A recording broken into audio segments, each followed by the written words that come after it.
Picture a sleepy English village, St. Mary Mead, where a dazzling Hollywood star, Marina Gregg, throws a glamorous fete at Gossington Hall. But when a devoted fan, Heather Badcock, drops dead from a poisoned drink, the idyllic scene shatters. Was it a mistake or murder? Enter Miss Jane Marple, whose keen eyes unravel a chilling secret from Marina's wartime past. A tragedy tied to a hidden child and a deadly fear of exposure. As bodies fall and suspicions swirl, can Marple crack the mirror of lies before the killer strikes again? Chapter 1. The Fate at Gossington Hall.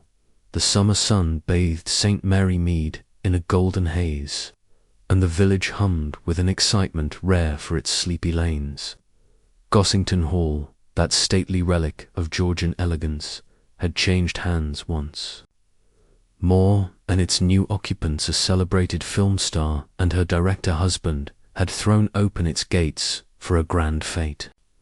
The event, in aid of the St. John ambulance, drew villagers and curious outsiders alike, their voices mingling with the clink of teacups and the distant strains of a brass band. Lawns, meticulously trimmed, stretched out like green velvet, dotted with stalls offering homemade jams, tambolas, and the inevitable white elephant bric-a-brac. Above it all, the hall's tall windows gleamed, reflecting a scene both timeless and faintly theatrical.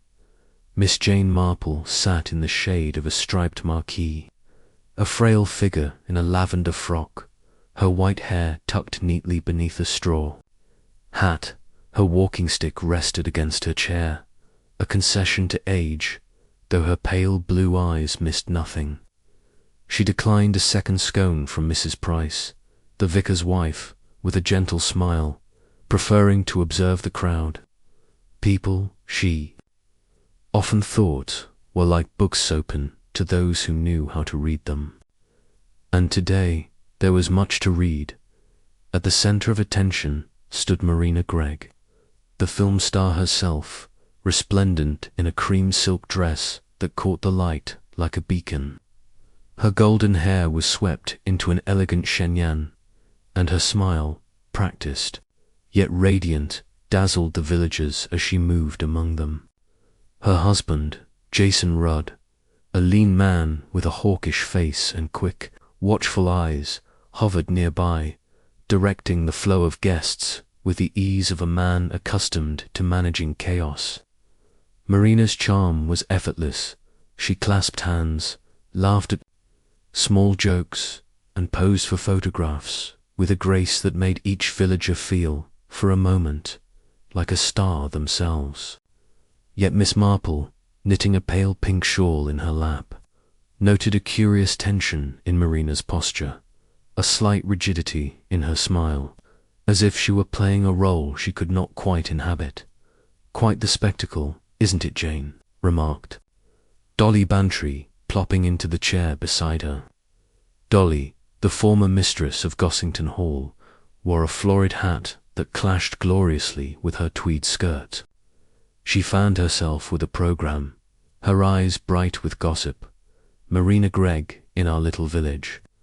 I never thought I'd see the day. Mind you, she's not as young as her posters, but who is?" Miss Marple's needles clicked softly. "She carries herself well," she murmured, her tone neutral but her gaze fixed on Marina. "A woman of great presence." "Presence and a past," Dolly said, lowering her voice. "3 husbands before this one, or is it 4? And that breakdown in Hollywood papers were full of it. Still, she's lovely. Rudd's besotted, you can tell." Dolly's chatter flowed on, but Miss Marple's attention drifted to a woman. Approaching Marina, a glass of daiquiri in hand, Heather Badcock was unmistakable, her round face flushed with excitement, her voice carrying over the hum of the crowd. She wore a floral dress, a touch too tight, and a hat that wobbled as she gestured animatedly. Heather was a fixture in St. Mary Mead, secretary of the Women's Institute, organizer of charity teas, and an indefatigable talker. Miss Marple knew. Her type, kind-hearted, oblivious, and utterly incapable of silence. Heather was recounting a story to Marina, her words tumbling out with the fervor of a devotee at a shrine. And I said to myself, Heather, you simply must go, even if you were dreadfully ill. So I slipped out, makeup and all, and there you were, Miss Gregg, on that stage, just like an angel. It was during the war, you see, at the naval base. I've never forgotten it. Marina's response was gracious, her smile fixed, but Miss Marple's sharp eyes caught a fleeting change. For an instant, Marina's face froze, her eyes widening as if struck by a sudden, unwelcome memory. Her hand, holding a glass, trembled slightly, and her lips parted as though to speak, but no words came. Jason Rudd, ever attentive, stepped forward, guiding Heather away with a smooth compliment, and Marina's composure returned as swiftly as it had faltered. The moment passed, unnoticed by the crowd, but not by Miss Marple, curious. She murmured, her needles pausing. "What's that?" Dolly asked, peering over her glasses. "Oh, nothing," Miss Marple said lightly. "Just an old woman's fancy." But her mind was already turning, sifting through the scene like a prospector panning for gold. People, she knew, revealed themselves. In such moments, when the mask slipped, however briefly, and Marina Gregg, for all her radiance, had betrayed something. Fear, guilt. Miss Marple could not yet say. The fate continued, children darting through the grass, the vicar announcing raffle winners over a crackling megaphone. Miss Marple accepted a cup of tea from a passing tray, her thoughts circling back to Heather Badcock's story. A wartime meeting, a young girl defying illness to see her idol innocent enough, surely. Yet Marina's reaction suggested otherwise. Miss Marple's gaze followed Heather, now chatting with the postmistress, her laughter loud and unself-conscious. Such a woman, Miss Marple mused, could talk herself into trouble without ever knowing it. As the afternoon waned, the crowd thickened. Near the hall, where Marina was to cut a ribbon for a new ambulance, Miss Marple rose, leaning on her stick, and made her way closer, Dolly at her side. The air was warm, scented with roses and fresh-cut grass, but Miss Marple felt a faint chill, the kind that came not from weather but from instinct. Something was amiss in this bright, festive scene. She could not name it, but she felt it as surely as she felt the weight of her years. And then, as Marina raised her glass in a toast, a scream shattered the moment, sharp and terrible, and the fate at Gossington Hall would never be the same. Chapter 2. A sudden death. The scream that rent the air at Gossington Hall's fate hung like a discordant note, silencing the chatter and laughter. It came from the terrace, where a cluster of villagers had gathered to watch Marina Gregg dedicate. The new ambulance, Miss Jane Marple, standing near the rose beds with Dolly Bantry, turned her head sharply, her frail hand tightening on her walking stick. The crowd parted, revealing a crumpled figure on the flagstones, Heather Badcock, her floral dress splayed like a wilted bouquet, her glass of daiquiri shattered beside her. Her face, moments ago flushed with excitement, was now ashen, her eyes wide and unseeing. A murmur rippled through the onlookers, growing into a tide of gasps and cries. "Good heavens," Dolly exclaimed, clutching Miss Marple's arm. "What's happened to her?" Miss Marple's pale blue eyes narrowed, taking in the scene with the precision of a camera. Heather's collapse had been sudden, too sudden for a faint or a stumble. Her limbs twitched faintly, then stilled, and a faint froth glistened at the corner of her mouth. Miss Marple's mind, ever alert beneath her gentle demeanour, began to catalogue details. The spilled drink, the glass in fragments, the crowds. Proximity. She noted Marina Gregg, standing frozen a few paces away, her cream silk dress catching the late afternoon light.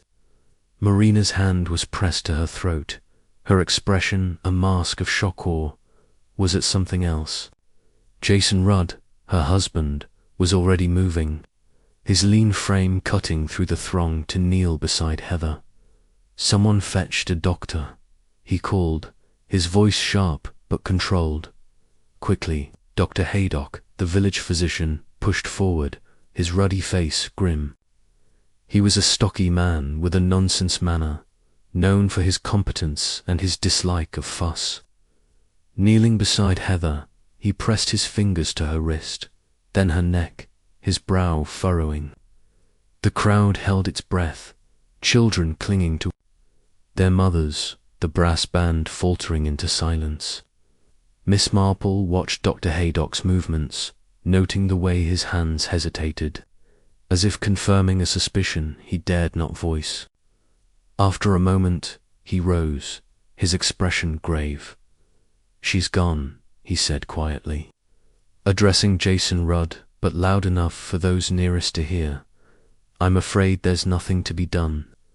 A collective gasp rose, followed by a babble of voices. "Gone. Dead." But she was just talking. Dolly Bantry's grip on Miss Marple's arm tightened. "Jane, did you hear that? Dead. Poor Heather. How dreadful." Miss Marple said nothing, her gaze shifting from Heather's body to the faces around her. Death, she knew, was a great revealer, stripping away pretenses like paint from a canvas. Marina Gregg had not moved, her eyes fixed on Heather with an intensity that struck Miss Marple as peculiar. Not grief, not horror, but something deeper, more guarded. Jason Rudd, now standing, placed a protective arm around his wife, murmuring something in her ear. She nodded faintly, but her face remained a study in stillness, like an actress awaiting her cue. The vicar, Mr. Clement, appeared, his thin frame bustling with concern. "Please, everyone, step back," he urged, waving his arms. "Give the doctor space. We mustn't crowd." His wife, Griselda, her youthful exuberance dimmed, began shepherding children toward the lawn, while Mrs. Price, the vicar's wife, wrung her hands and muttered about the tragedy of it all. Miss Marple, unmoved by the chaos, leaned slightly toward Dolly. "Heart, do you think?" Dolly whispered, echoing the hopeful murmurs around them. She was always so lively, but you never know, do you? "Perhaps," Miss Marple replied, her tone non-committal. But her mind was elsewhere, turning over the image of Heather's frothing mouth, the unnatural rigidity of her limbs. Heart attacks, in her experience, rarely presented so dramatically. She recalled a case from her youth, a distant cousin who had collapsed at a garden party poison. The doctor had whispered then, though the family hushed it up. The symptoms had been eerily similar. Miss Marple's knitting tucked into her bag would have to wait.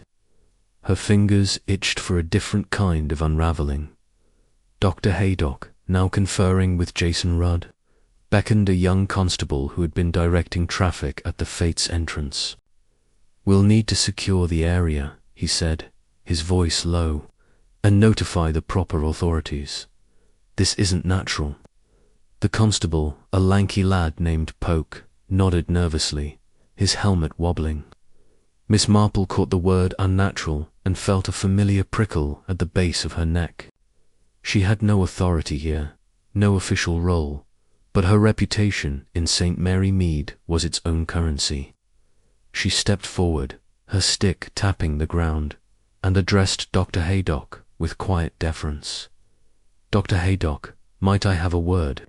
She asked, her voice soft but carrying the weight of her years. The doctor turned, his expression softening.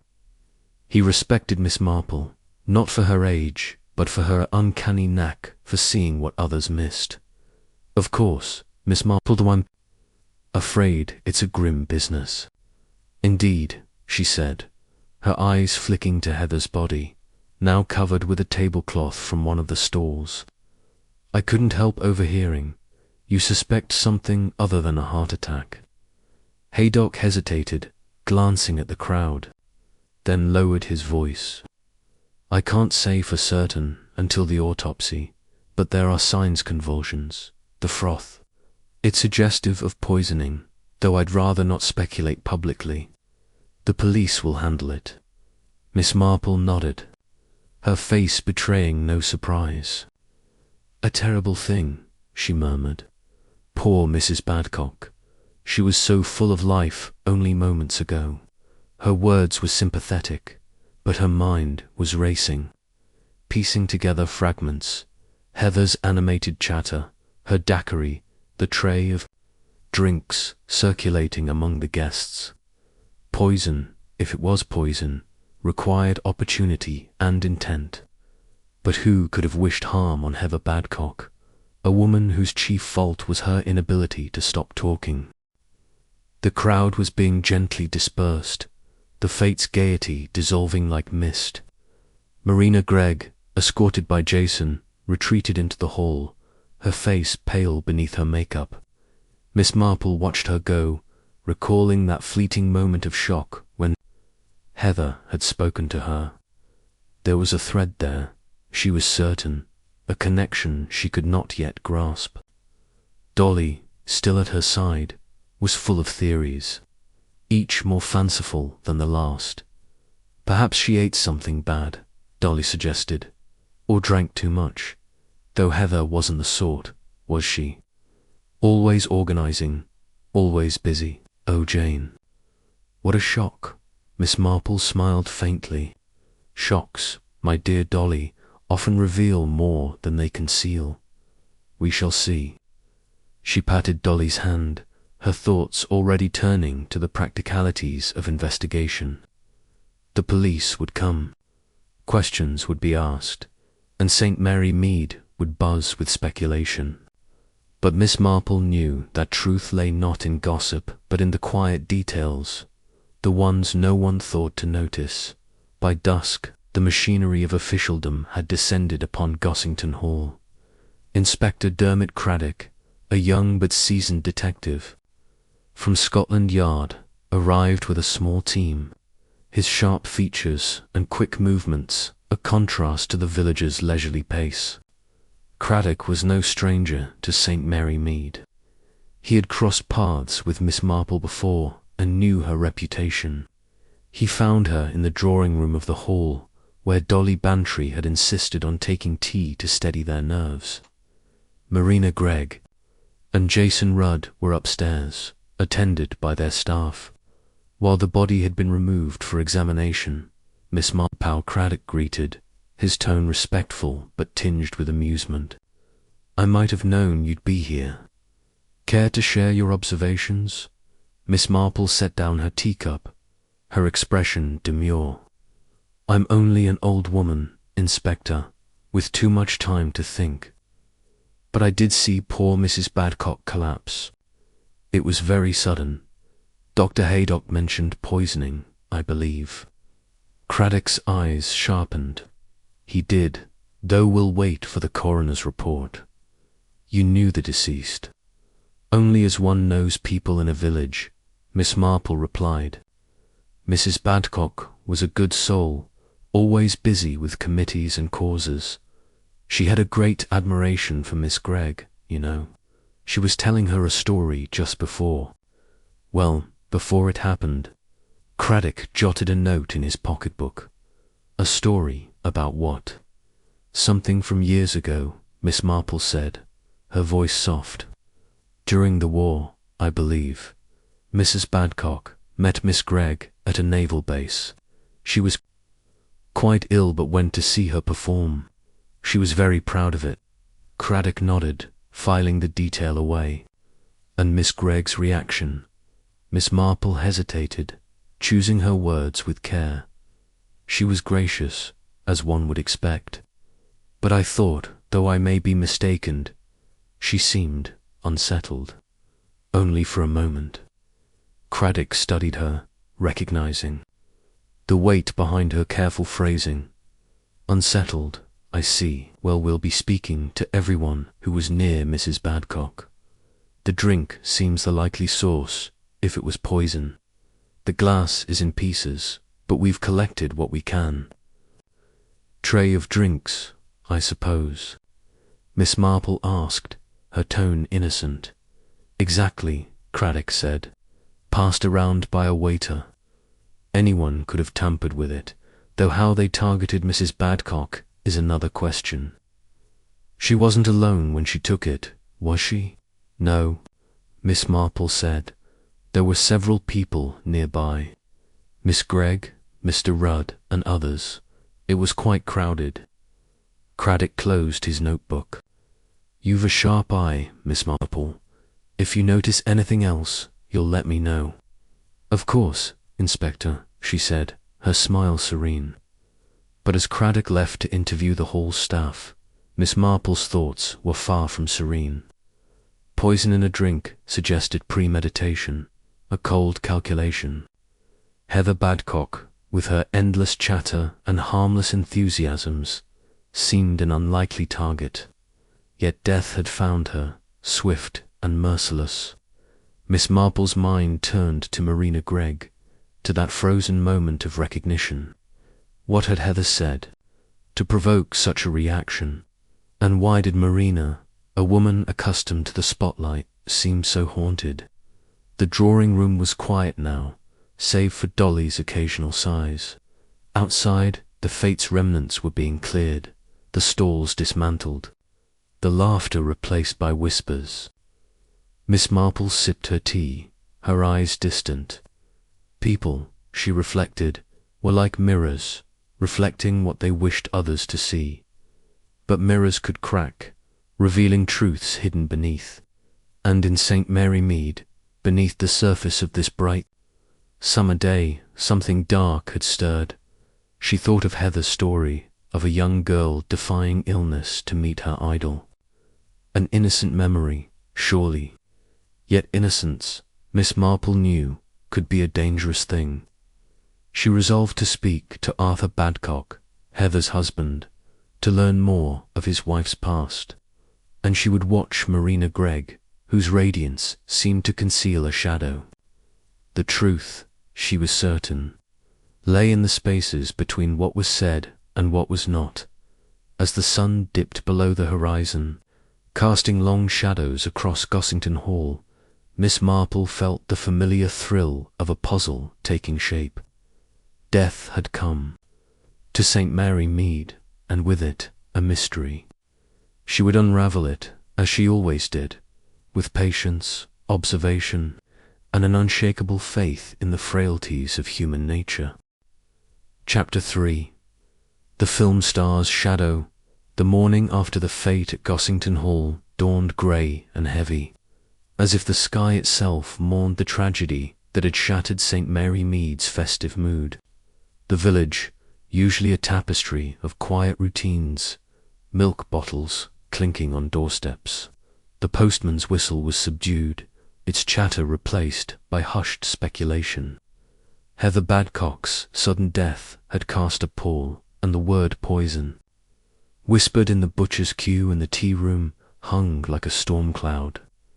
At her cottage, Miss Jane Marple sat by the window, her knitting untouched, her sharp eyes scanning the lane where villagers passed in twos and threes, their heads bent, in earnest conversation.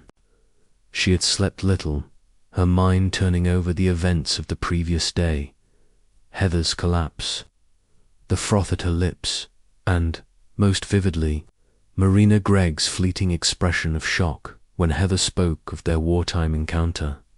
Miss Marple knew better than to leap to conclusions, but she trusted her instincts, honed by years of observing human nature in its myriad forms. Marina's reaction had been no mere politeness strained by a fan's enthusiasm. It had been a crack in the actress's polished facade, revealing something raw and unguarded, fear, perhaps, or recognition. Miss Marple's thoughts circled back to Heather's story, a young girl, ill but determined, meeting her idol at a naval base.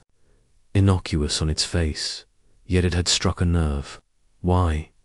The answer, she suspected, lay not in St. Mary Mead, but in Marina Gregg's past.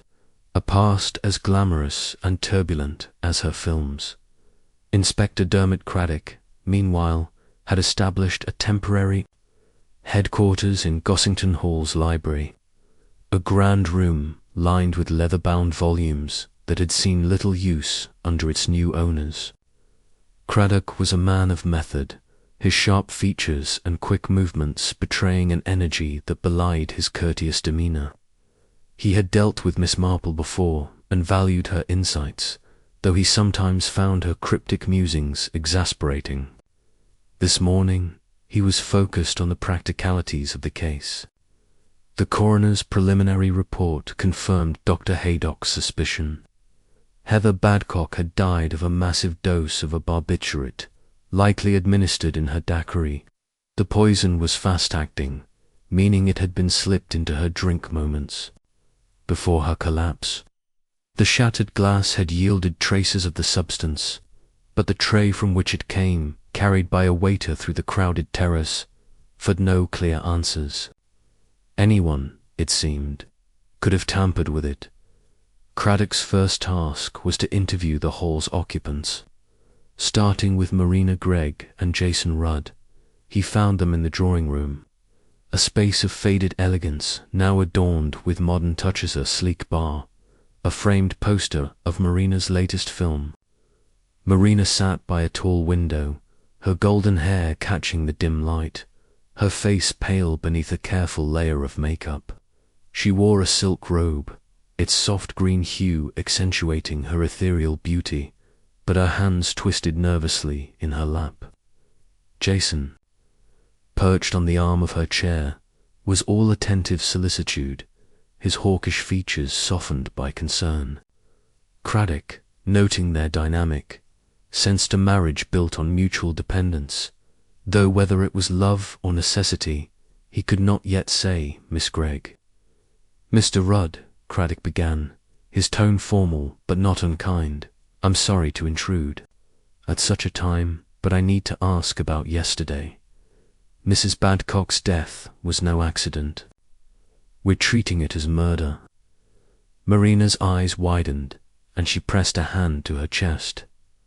Murder, her voice was low, almost a whisper, with the trained cadence of a stage actress. But who would do such a thing? She was just a village woman, wasn't she a fan?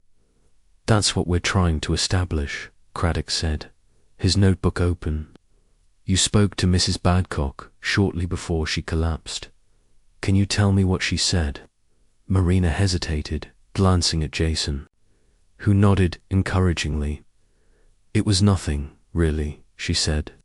She was excited, gushing. She said she'd met me years ago, during the war, at a naval base. She'd been ill but came to see me perform. She was very proud of it. Marina's voice faltered, and she looked away, her fingers tightening on her robe. Craddock jotted a note. And how did you respond? I thanked her, Marina said quickly. I meet so many fans, Inspector. They all have stories. I try to be kind, but I don't always remember. Her tone was light, but Craddock caught a flicker of unease in her eyes. Jason leaned forward. Marina was gracious, as always, he said, his voice firm. The woman was a bit overwhelming, talking non-stop, but that's all there was to it. We had no reason to wish her harm. Craddock nodded, his expression neutral. Of course. Can you tell me who else was nearby when Mrs. Badcock took her drink? Marina frowned, as if the question taxed her memory. It was crowded, she said. The waiter was passing drinks. Giuseppe, our butler, was helping serve. My secretary, Ella Zielinski, was there, and Haley Preston, my assistant. Others, too, but I don't recall names. Villagers, mostly. Jason added, we were focused on the ambulance dedication. It was a busy moment. I didn't notice anything unusual. Craddock made another note, sensing their guardedness. Marina's nervousness was palpable, and Jason's protectiveness bordered on defensiveness.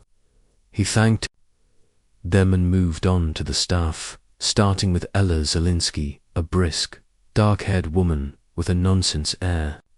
Ella confirmed she'd been near the terrace, managing Marina's schedule, but claimed to have seen nothing out of the ordinary. Haley Preston, a young man with a nervous smile, echoed her, though his eagerness to please made Craddock wary. Giuseppe, the butler, was more elusive, his Italian accent thick as he mumbled about serving drinks and noticing nothing amiss. Craddock, filing away their statements, felt the familiar frustration of a case with too many threads and no clear pattern. Meanwhile, Miss Marple had accepted an invitation to tea at Dolly Bantry's cottage, a cozy affair cluttered with chintz and family photographs. Dolly, still reeling from the Fates tragedy, was eager to dissect it, her florid hat replaced by a sensible cardigan. Over scones and Darjeeling, she regaled Miss Marple with village gossip, most of it centered on Marina Gregg. She's a marvel, isn't she? Dolly said, spreading jam with vigor. But troubled, Jane. I saw it yesterday, when Heather was prattling on. Marina's face, it was like she'd been slapped. Froze right up, she did, until Jason whisked Heather away. I told Arthur Colonel Bantry. You know, he said, I was imagining things, but I wasn't. Something rattled her. Miss Marple sipped her tea, her expression thoughtful. You have a keen eye, Dolly. I noticed it too.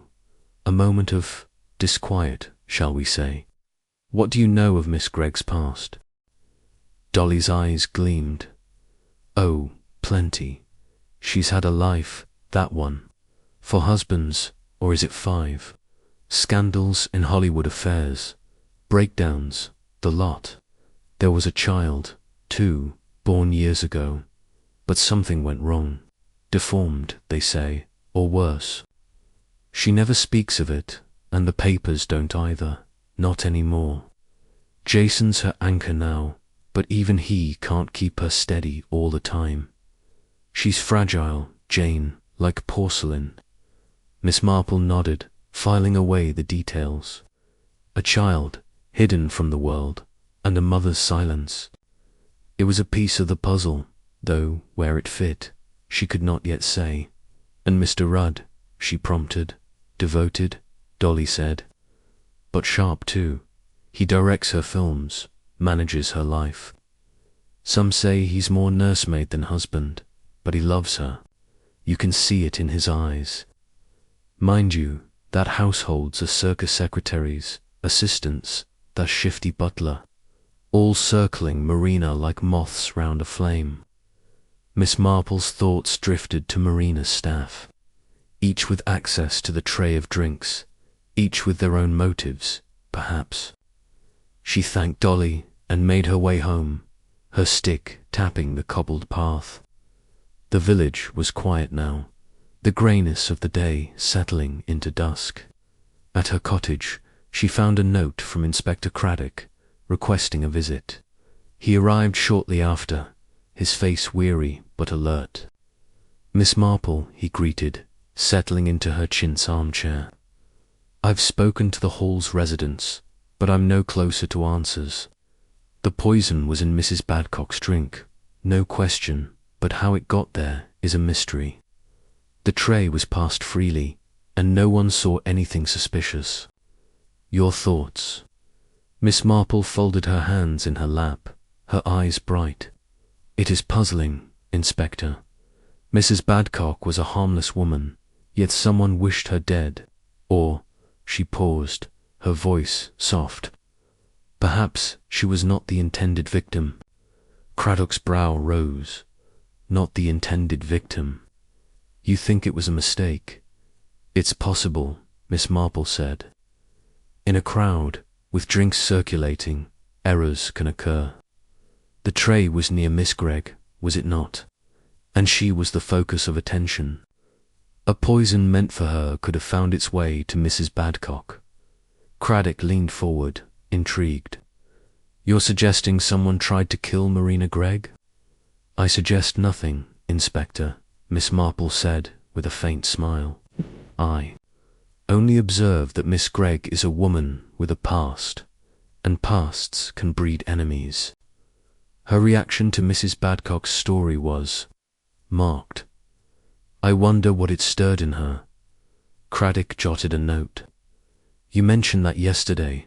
I pressed her on it, but she brushed it off. Said she was tired, overwhelmed. Rudd backed her up. Still, I'll dig into her history. Anything else? Miss Marple hesitated, then spoke carefully. The staff, Inspector, Miss Zielinski, Mr. Preston, the butler. They are close to Miss Gregg, privy to her life. Proximity breeds opportunity and resentment. And Mr. Rudd, devoted as he seems, may know more than he says. Craddock nodded, rising. You're a marvel, Miss Marple. I'll look into it. If you hear anything in the village, you'll let me know. Of course, she said, her smile serene. But as Craddock left, her thoughts were far from serene.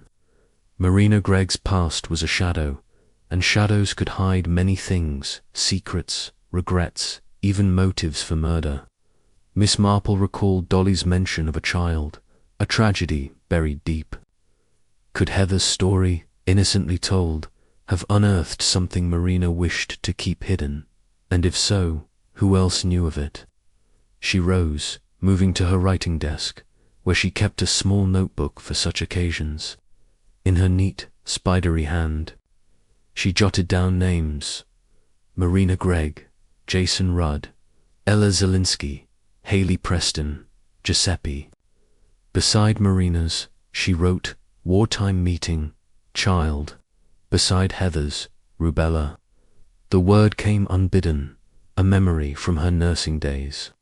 Rubella, a mild illness for most, but devastating to a pregnant woman. Had Heather, ill with it, met Marina at a crucial time? Miss Marple's mind raced, but she cautioned herself against haste. Facts, not fancies, would solve this. Outside, the village settled into night, its lights flickering like stars. Miss Marple drew her curtains, her thoughts on Gossington Hall, where a film star's glamour masked a darker truth. She would visit Arthur Badcock tomorrow to learn more of Heather's life, and she would watch Marina Gregg, whose shadow, she sensed, held the key to this deadly puzzle. The mirror had cracked, and Miss Marple, with her quiet persistence, would peer through the shards to find the truth. Chapter 4. The Village Gossip. The days following Heather Badcock's death draped St. Mary Mead in a peculiar hush, as if the village held its breath, waiting for the next revelation. The greyness of the previous morning had given way to a brittle sunshine, casting sharp shadows across the high street, where villagers went about their errands with an air of subdued curiosity. The butcher, the baker, the postmistress all had their theories, whispered over counters and garden fences. Poison, they agreed, was a sinister thing, foreign to their quiet corner of England, yet here it was, tainting the memory of the fate at Gossington Hall.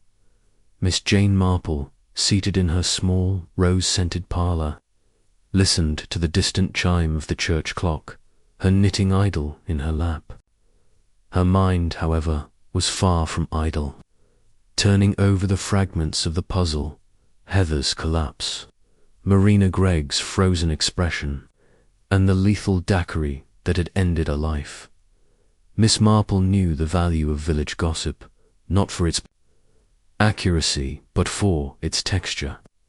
It was like sifting through a basket of laundry. Most of it was fluff, but here and there a thread of truth could be found. She had spent the morning in her garden, ostensibly tending her sweet peas, but in truth exchanging pleasantries with passers-by.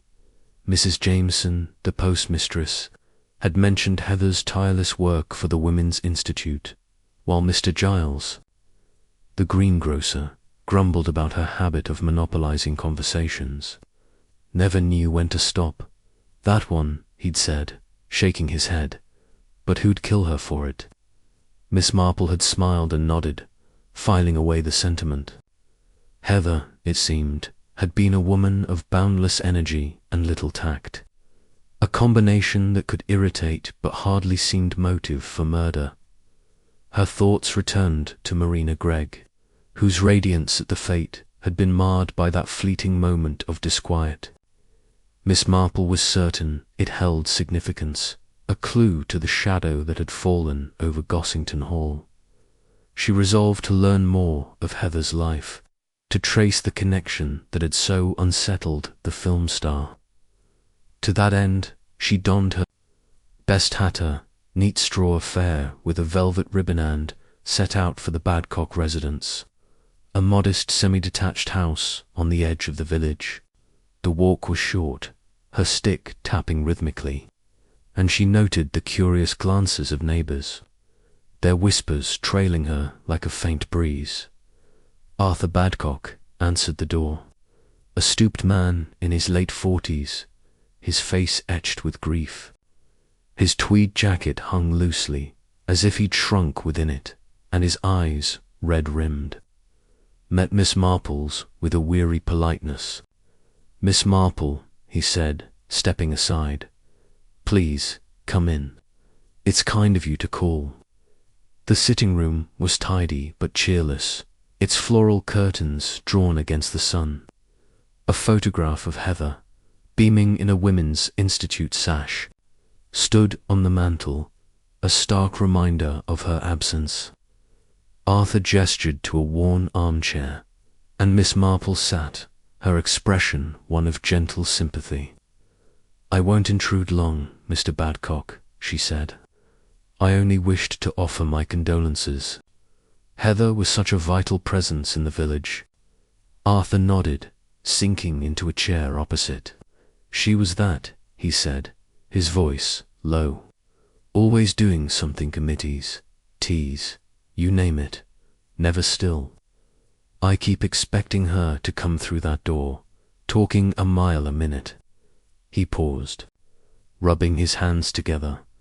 "They say it was poison. I can't make sense of it. Who'd want to hurt Heather?" Miss Marple tilted her head, her eyes soft but searching. "It's a terrible thing," she said. "She had no enemies, I suppose. No one who took offence at her."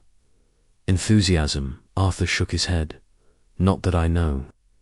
She could be a bit much, mind you. Loved to talk, especially about her causes. And Marina Gregg, she was mad for her films. Kept every clipping, every magazine. That's why she was so thrilled at the fate, meeting her again." "Again," Miss Marple prompted, her tone light. "Oh, yes," Arthur said, a faint spark in his eyes. "Years ago, during the war, Heather was just a lass, working at a naval base canteen. Marina Gregg came to perform for the troops. Heather was poorly, some fever, I think, but she snuck out to see her, got her autograph, too. She'd tell that story to anyone who'd listen. Said it was the best day of her life." Miss Marple nodded, her mind racing. A fever, she thought. Rubella, perhaps. The disease was common enough, and its consequences for a pregnant woman could be catastrophic. She kept her expression neutral, steering the conversation gently. How proud she must have been, sharing that with Miss Gregg at the fete. Did she mention how Miss Gregg responded? Arthur frowned, thinking, she said Marina was kind, but distracted, like Heather thought she was just tired, being a star and all. She was a bit disappointed, truth be told. Expected more of a fuss, he sighed. Doesn't matter now, does it?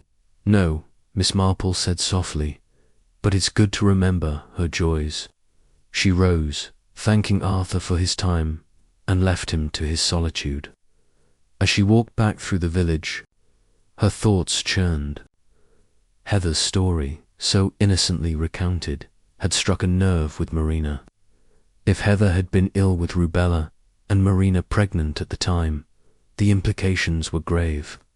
A child born with disabilities, a secret buried deep, such a truth could unravel a carefully crafted life. But how had Marina known? And why act now, after so many years? Back at her cottage, Miss Marple found Inspector Dermot Craddock waiting, his car parked discreetly by the gate. He was a man of contrasts, youthful energy, tempered by a seasoned skepticism, his sharp features softened by a ready smile. He greeted her with a nod, following her into the parlour where a tray of tea awaited, courtesy of her maid, Cherry. Miss Marple, he said, settling into a chair, I've been at the hall all morning, and I'm no nearer to cracking this. I thought you might have picked up something in the village. Miss Marple poured tea, her movements deliberate. The village is full of talk, Inspector, but little substance. Heather Badcock was well liked, if a trifle overwhelming. I've just come from her husband, a quiet man, devastated. He mentioned her meeting with Marina Gregg during the war, a story she told at the fete. Craddock's eyes sharpened.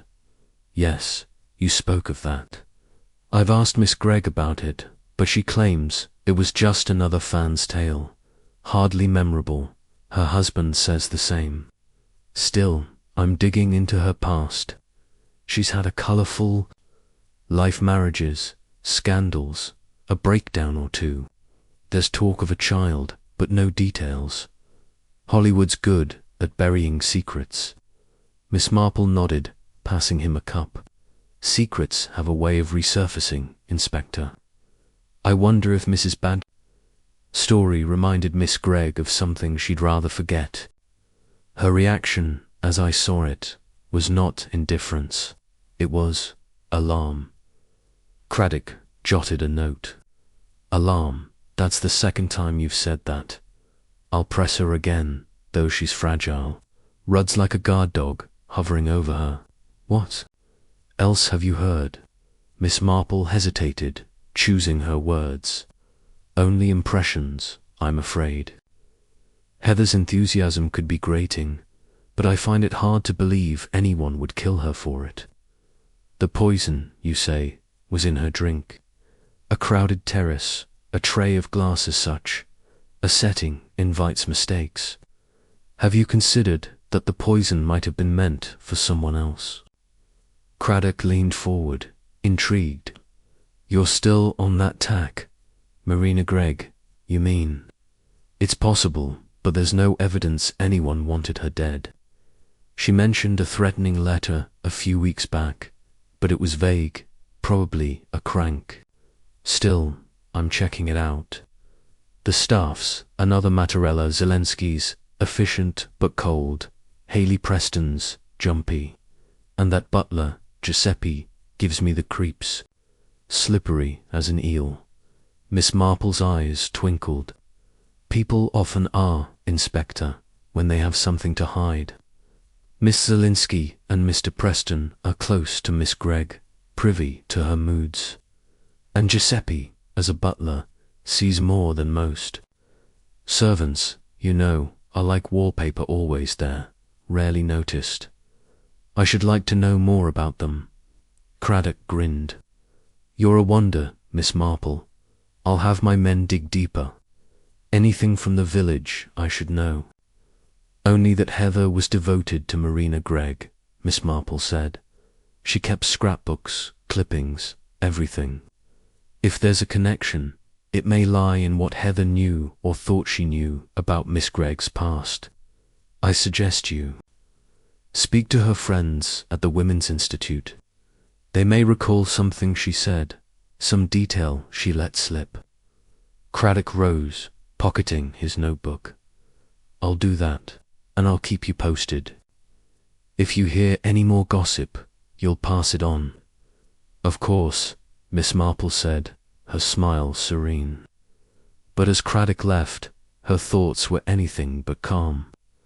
The village gossip, for all its noise, had offered one clear thread: Heather's obsession with Marina Gregg. It was a link, however tenuous, to that wartime meeting. Miss Marple's mind returned to Rubella, to the child Dolly Bantry had mentioned, the tragedy hidden from the world. If Heather's illness had caused harm, and Marina had realized it at the fete, the motive for murder became chillingly clear. But the mechanics puzzled her. Poison required planning, opportunity. Who had access to the tray? And why Heather, if Marina was the target? She moved to her writing desk, where her notebook lay open. In her neat hand, she added to her list, Heather's scrapbooks check for details of wartime meeting. Beside Marina's name, she wrote, fear of exposure. The question mark was deliberate. She had no proof, only instinct. She thought of Giuseppe, the butler, his nervous demeanor noted by Craddock. Servants, she knew, could be key-answering witnesses to private moments, and Ella Zielinski, with her cool efficiency, might harbor resentments beneath her professional veneer. Haley Preston, too, seemed a weak link, his eagerness masking something deeper. Miss Marple closed the notebook, her mind alight with possibilities. That afternoon, she visited the Women's Institute, a bustling hub of village life. Mrs. Price, the vicar's wife, greeted her warmly, though her eyes were shadowed with worry. Such a loss, she said, pouring tea. Heather was our backbone, always organizing, always cheerful. I can't believe anyone would harm her. Miss Marple nodded, accepting a cup. She was devoted to Miss Gregg, I understand. Did she ever speak of meeting her during the war? Mrs. Price brightened. Oh yes, it was her favorite story. She'd been ill, some sort of fever, but went to see Miss Gregg perform. Got her autograph, too. She kept it in a scrapbook, showed it to us once, said it was like meeting an angel. Miss Marple's interest quickened. A scrapbook. Do you know where it is? At her house, I expect, Mrs. Price said.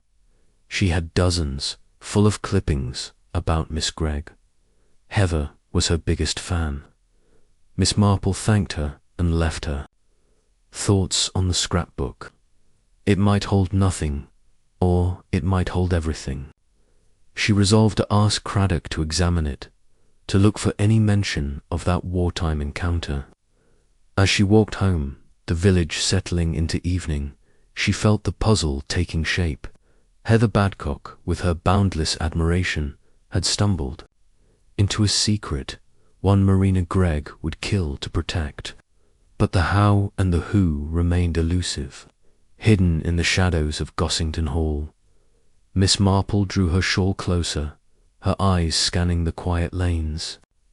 The village gossip had given her a thread, but threads could lead to tangles. She would follow it with her usual patience, knowing that truth, like a buried root, would eventually surface, and in St. Mary Mead, where secrets whispered on every breeze, she was ready to listen. Chapter 5. A crack in the mirror.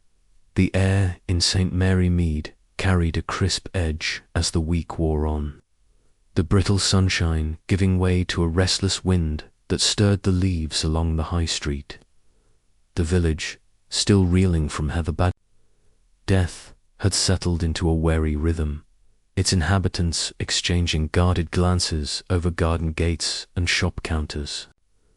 The word murder hung unspoken, yet its weight pressed on every conversation. At her cottage, Miss Jane Marple sat by her parlour fire, a shawl draped over her shoulders, her knitting a pale pink tangle in her lap. Her eyes, sharp as ever, gazed beyond the flickering flames, her mind weaving through the threads of the mystery. Heather's poisoned daiquiri, Marina Gregg's haunted expression, and the wartime story that had sparked such unease. The puzzle was taking shape, but its edges remained elusive. Like a mirror cracked but not yet shattered, Miss Marple had spent the morning in quiet reflection, sifting through the villagers' latest whispers. The Women's Institute had buzzed with talk of Heather's devotion to Marina Gregg, her scrapbooks a testament to an almost obsessive admiration. Yet no one could fathom why such a womankind, if overzealous, would be targeted. Miss Marple's visit to Arthur Badcock had confirmed the significance of Heather's wartime encounter with Marina, a moment that had left the film star visibly shaken. The possibility of rubella, with its devastating consequences for a pregnant woman, gnawed at her. If Marina had borne a child affected by Heather's illness, the motive for murder grew clearer. But the mechanics, how the poison reached Heather's glass, and why no remained opaque. Inspector Dermot Craddock, meanwhile, was deep in the grind of investigation at Gossington Hall. The library, his makeshift command post, was strewn with notes and photographs, the coroner's report pinned to a board. The barbiturate, identified as a potent sedative, was not uncommon, but its quantity suggested intent, not accident. The tray of drinks, served by the butler Giuseppe and overseen by a local waiter, had been a chaotic hub, with guests milling about the terrace. Craddock's team had interviewed dozens, but no one recalled seeing the glass tampered with. The broken shards, now in evidence, offered little beyond chemical traces. Frustration gnawed at him, tempered only by his respect for Miss Marple's uncanny insight. He resolved to visit her, hoping her village vantage point had yielded something his official channels had missed. At noon, Craddock arrived at Miss Marple's cottage, his sharp features softened by a wry smile. Cherry, the maid, ushered him into the parlour, where a tray of tea and biscuits awaited. Miss Marple, seated in her favourite armchair, greeted him with a nod, her eyes bright with interest. "Inspector," she said, pouring tea with steady hands, "you look as if the case is proving stubborn. Have you news?" Craddock accepted a cup, settling opposite her. "Plenty of news, Miss Marple, but none of it useful. The poison was definitely in Mrs. Badcock's daiquiri barbiturates, enough to kill in minutes. The tray was passed freely, but we can't pinpoint who touched her glass. Everyone's story checks out, or so it seems. Marina Gregg and her husband insist they saw nothing, though she's jittery as a cat. Rudd's protective, almost too much so. What have you heard? In the village?" Miss Marple sipped her tea, her expression thoughtful. "The village is a chorus of speculation, Inspector, but little clarity. Heather Badcock was a woman of boundless energy, admired for her work, but tiresome in her talkativeness. Her devotion to Marina Gregg was well known. She kept scrapbooks, clippings, even an autograph from their wartime meeting. I believe that meeting is the key. When Heather recounted it at the fete, Marina's reaction was not mere fatigue. It was fear, or something close to it." Craddock's pen paused over his notebook. "Fear, you say? You've mentioned that before. I pressed Miss Gregg, but she claims it was just the strain of the day. Rudd backs her up. Still, I'm looking into her past marriages, scandals, that child Dolly Bantry mentioned. It's murky, but I've got a man in London chasing records. What's your theory? Miss Marple set down her cup, her voice soft but precise. Have no theory, Inspector, only observations. Heather's story was of sneaking out, ill, to see Marina perform at a naval base. Suppose she had rubella, mild illness for most, but catastrophic for a pregnant woman. If Marina was expecting a child at the time, and that child was born with disabilities, Heather's tale might have stirred a painful memory, or worse, a fear of exposure. Marina's life is built on glamour, but glamour is fragile. A secret like that could shatter it. Craddock's eyes narrowed. You think Marina poisoned Heather to keep her quiet? That's a leap, Miss Marple. She'd need opportunity and motive strong enough to risk murder. Besides, the tray was chaotic. Could she ensure Heather got the poisoned glass? Miss Marple's lips curved faintly. I don't say she did it, Inspector. I only suggest the possibility. As for the tray, chaos can be a mask. A crowded terrace, glasses changing hands is the perfect setting for a mistake. Suppose that poison was meant for Marina herself. Heather was nearby, her glass taken from the same tray. An error could explain much. Craddock leaned back, intrigued. You're still on that tack. It's plausible, I'll grant you. Marina mentioned a threatening letter vague, no signature, received a few weeks ago. She thought it was a prank, but Rudd took it seriously. I've got it in evidence, though it's thin. No fingerprints, no postmark. If someone wanted her dead, it could fit. But why Heather, then? She was nobody. Nobody, Miss Marple murmured, is ever nobody, Inspector. Heather was a talker, and talkers stumble on truths. Her scrapbooks may hold something, a clipping, a note, a detail she didn't realize was significant. Have you examined them? Craddock nodded. We're collecting them from her house. Arthur Badcock gave us access. So far, it's just fan material, posters, reviews, that autograph. Nothing stands out, but we're still looking. What else have you got?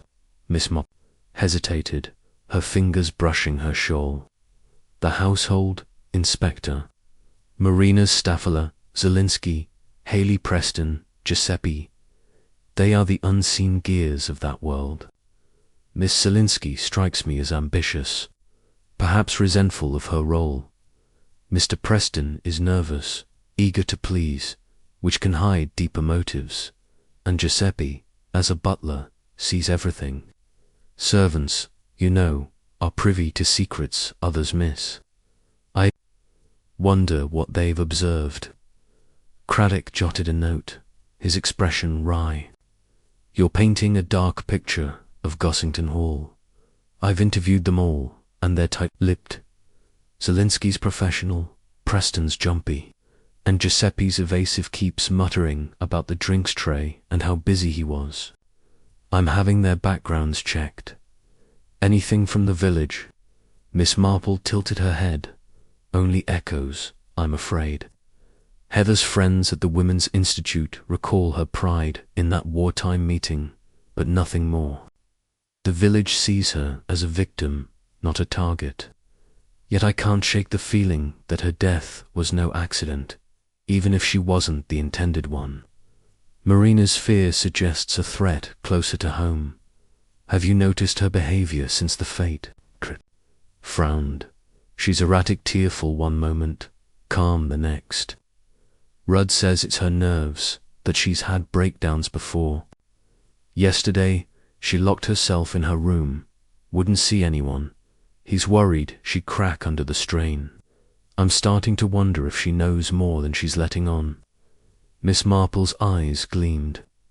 People under strain, Inspector, often betray themselves. Marina is an actress, accustomed to masks. But masks slip. Watch her closely. And Mr. Rudder's devotion may blind him, or it may conceal something else. Love can be a motive, too. Craddock rose, pocketing his notebook. You're a marvel.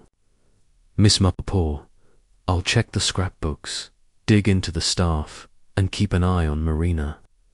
If you hear anything in the village, you'll let me know. Of course, she said, her smile serene. But as Craddock left, her thoughts were far from calm. The mirror, she sensed, was cracking further, its shards reflecting a truth she could almost grasp. Marina's fear, Heather's story, the poisoned glass, they were pieces of a pattern, but the center remained hidden. She recalled a line from Tennyson, murmured softly to herself. The mirror cracked from side to side. It felt apt, a metaphor for a life unraveling under the weight of its secrets. That afternoon, Miss Marple visited Dolly Bantry, whose cottage was a haven of gossip and good cheer. Dolly, in a bright scarf and a mood to match, was eager to dissect the case over tea and fruitcake. Jane, it's dreadful, she exclaimed, slicing cake with gusto. Poison at my old hall. I can't stop thinking about Marina's face when Heather was talking, like she'd seen a ghost. I told Arthur Colonel. Bantry, you know, he says, I'm fanciful, but I'm not. Something's wrong with her. Miss Marple nodded, accepting a slice. You're not fanciful, Dolly. I saw it too. A moment of shock, quickly hidden. What do you know of Marina's life? You mentioned a child. Dolly's eyes widened. Yes, poor thing. Born years ago, during one of her early marriages. Something was wrong, blind, or worse. She never talks about it, and the papers stopped years ago. Hollywood's good at hushing things up. Jason knows, of course. He's her rock, but even he can't fix everything. She's brittle, Jane, like she's holding herself together with pins. Miss Marple filed away the detail, her thoughts on rubella and her staff. They must see her at her most vulnerable. Oh, they're a mixed lot, Dolly said. Ella, Zielinski's all business, runs the place like a general. Haley Preston's a bit of a puppy, always scampering about. And that Giuseppe Shifty, if you ask me, always lurking. I wouldn't trust him with my silver. Miss Marple smiled faintly. Servants, Dolly, are often the key. They see what others miss. I wonder if Giuseppe saw something that day, something he's keeping to himself. Dolly leaned forward, intrigued. You think he's involved? Oh, Jane, you're clever. What's your next move? I have no moves, my dear, Miss Marple said, her tone light. I only listen and watch. The truth comes to those who wait. But as she left Dolly's cottage, her mind was active, plotting her next step. The scrapbooks were crucial. She would ask Craddock to prioritize them. And Giuseppe, with his evasive manner, warranted attention. Servants, she knew, could be bribed, coerced, or simply observant. If he had seen the poison administered or suspected Marina, his silence spoke volumes. Back at her cottage, Miss Marple sat at her writing desk, her notebook open. In her spidery hand, she added, Marino threatening letter. Fear of exposure. Beside Giuseppe's name, she wrote, witness or accomplice. The question marks were deliberate. She was building a web, not a chain. She thought of Marina's erratic behavior, as described by Craddock, a woman on the edge, hiding a secret that Heather's story had threatened to unearth. But the poison puzzled her. If Marina was the target, who stood to gain? And if Heather was the victim, why her? And why now? As evening fell, the village grew quiet, its lights glowing softly. Miss Marple drew her curtains, her thoughts on Gossington Hall, where a film star's world was unraveling. She recalled Tennyson again, the line echoing in her mind. The mirror was cracking, and she would peer through its fractures, patient and relentless, until the truth lay bare. Tomorrow she would visit the hall, perhaps to speak with Ella Zielinski or Haley Preston. They, like Giuseppe, were pieces of the puzzle, and Miss Marple, with her quiet persistence, would fit them together. Chapter 6. The past resurfaced wind that had troubled St. Mary Mead earlier in the week had settled, leaving a still, overcast sky that pressed down on the village like a lid. The quiet lanes, usually alive with the small sounds of daily life, laughter, the clatter of milk bottles, felt muted, as if the shadow of Heather Badcock's death lingered in the very air. Miss Jane Marple, seated at her parlour window, watched a sparrow flit across her garden, her thoughts far from the tranquil scene. Her knitting lay untouched, a soft pink heap in its basket, as her mind sifted through the accumulating fragments of the mystery. Heather's poisoned daiquiri, Marina Gregg's fleeting panic, and the wartime story that had stirred such a reaction. The puzzle was gaining clarity, yet its heart remained obscured, like a reflection distorted in a fractured mirror. Miss Marple's morning had been spent in the village, ostensibly shopping for embroidery thread, but in truth gathering the subtle currents of gossip that flowed through St. Mary Mead. The postmistress, Mrs. Jameson, had spoken of Heather's tireless energy, while the baker, Mr. Thomas, noted her habit of recounting her meeting with Marina Gregg to anyone who would listen. Always that same story, he'd said, rolling his eyes. You'd think she'd met the Queen. Miss Marple had smiled, but her interest had sharpened. The story was no mere anecdote. It was a key, and Marina's response at the fate suggested it unlocked a door to a painful past. The possibility of rubella, with its devastating consequences, loomed large, but Miss Marple needed facts to anchor her suspicions. Inspector Dermot Craddock, meanwhile, was entrenched at Gossington Hall, his investigation a meticulous dance of interviews and evidence. The library, with its high ceilings and musty tomes, had become a war room, its tables cluttered with reports and photographs. The coroner's final report confirmed the barbiturate's lethal dose, and the tray of drinks remained the likely vector, but no witness could pinpoint the moment of tampering. Craddock's team had scoured Heather's scrapbooks, finding only the expected clippings, posters, and the prized autograph from the wartime naval base performance. Yet Craddock sensed a thread he couldn't grasp, and his thoughts turned to Miss Marple, whose quiet observations often cut through the fog of a case. He decided to consult her, hoping her village perspective might illuminate what his official channels had missed. At midday, Craddock arrived at Miss Marple's cottage, his sharp features softened by a familiar blend of respect and curiosity. Cherry, bustling about with a tray of tea and shortbread, ushered him into the parlour, where Miss Marple sat by the fire, her eyes bright with anticipation. "Inspector," she greeted, pouring tea with a steady hand. "You've the look of a man chasing shadows. Have you made progress?" Craddock settled into a chintz armchair, accepting a cup. "Shadows is about right, Miss Marple. The poisons confirmed barbiturates slipped into Mrs. Badcock's daiquiri. The tray was a free-for-all with Giuseppe and a local waiter serving. We've got no clear suspect, though. Marina, Gregg, and Rudd are cooperative, but cagey, and the Staffler, Zielinski, Haley Preston, Giuseppe are all sticking to their stories. I've gone through Mrs. Badcock's scrapbooks, but it's just fan stuff. What's the village saying?" Miss Marple sipped her tea, her expression thoughtful. The village is a murmur of shock and speculation, Inspector, but little substance.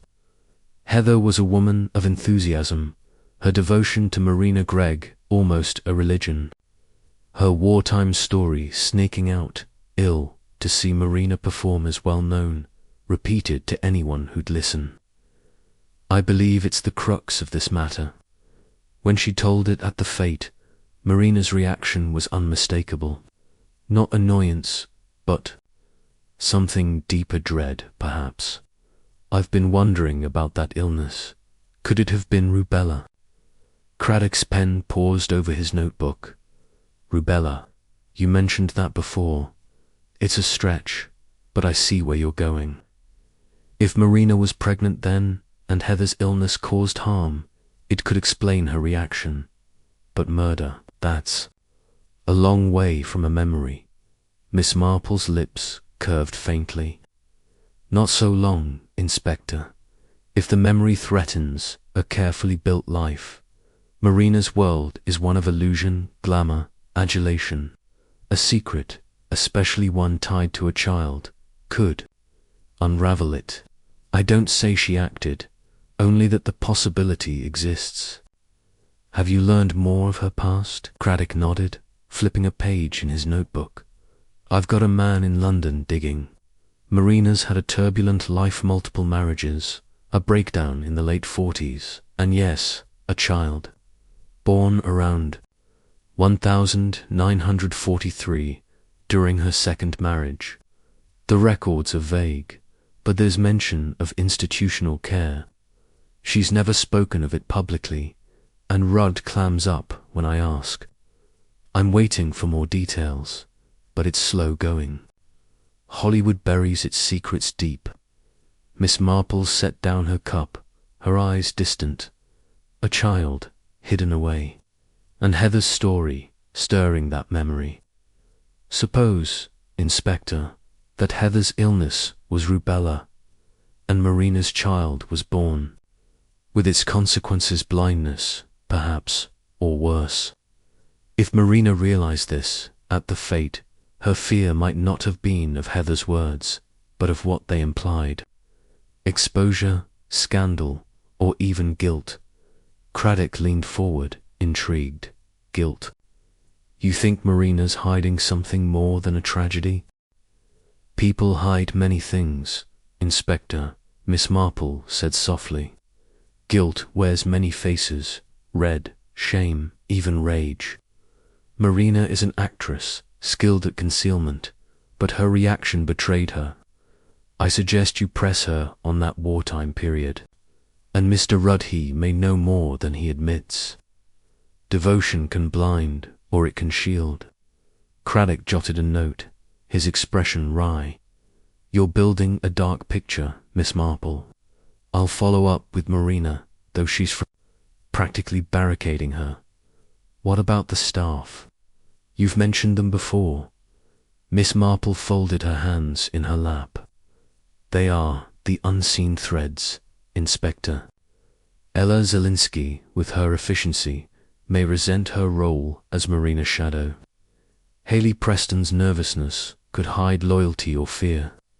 And Giuseppe, the butler, is a man who sees all and says little. Servants, you know, are privy to private moments. If Giuseppe noticed something that day a glance, a movement, he may be keeping it to himself.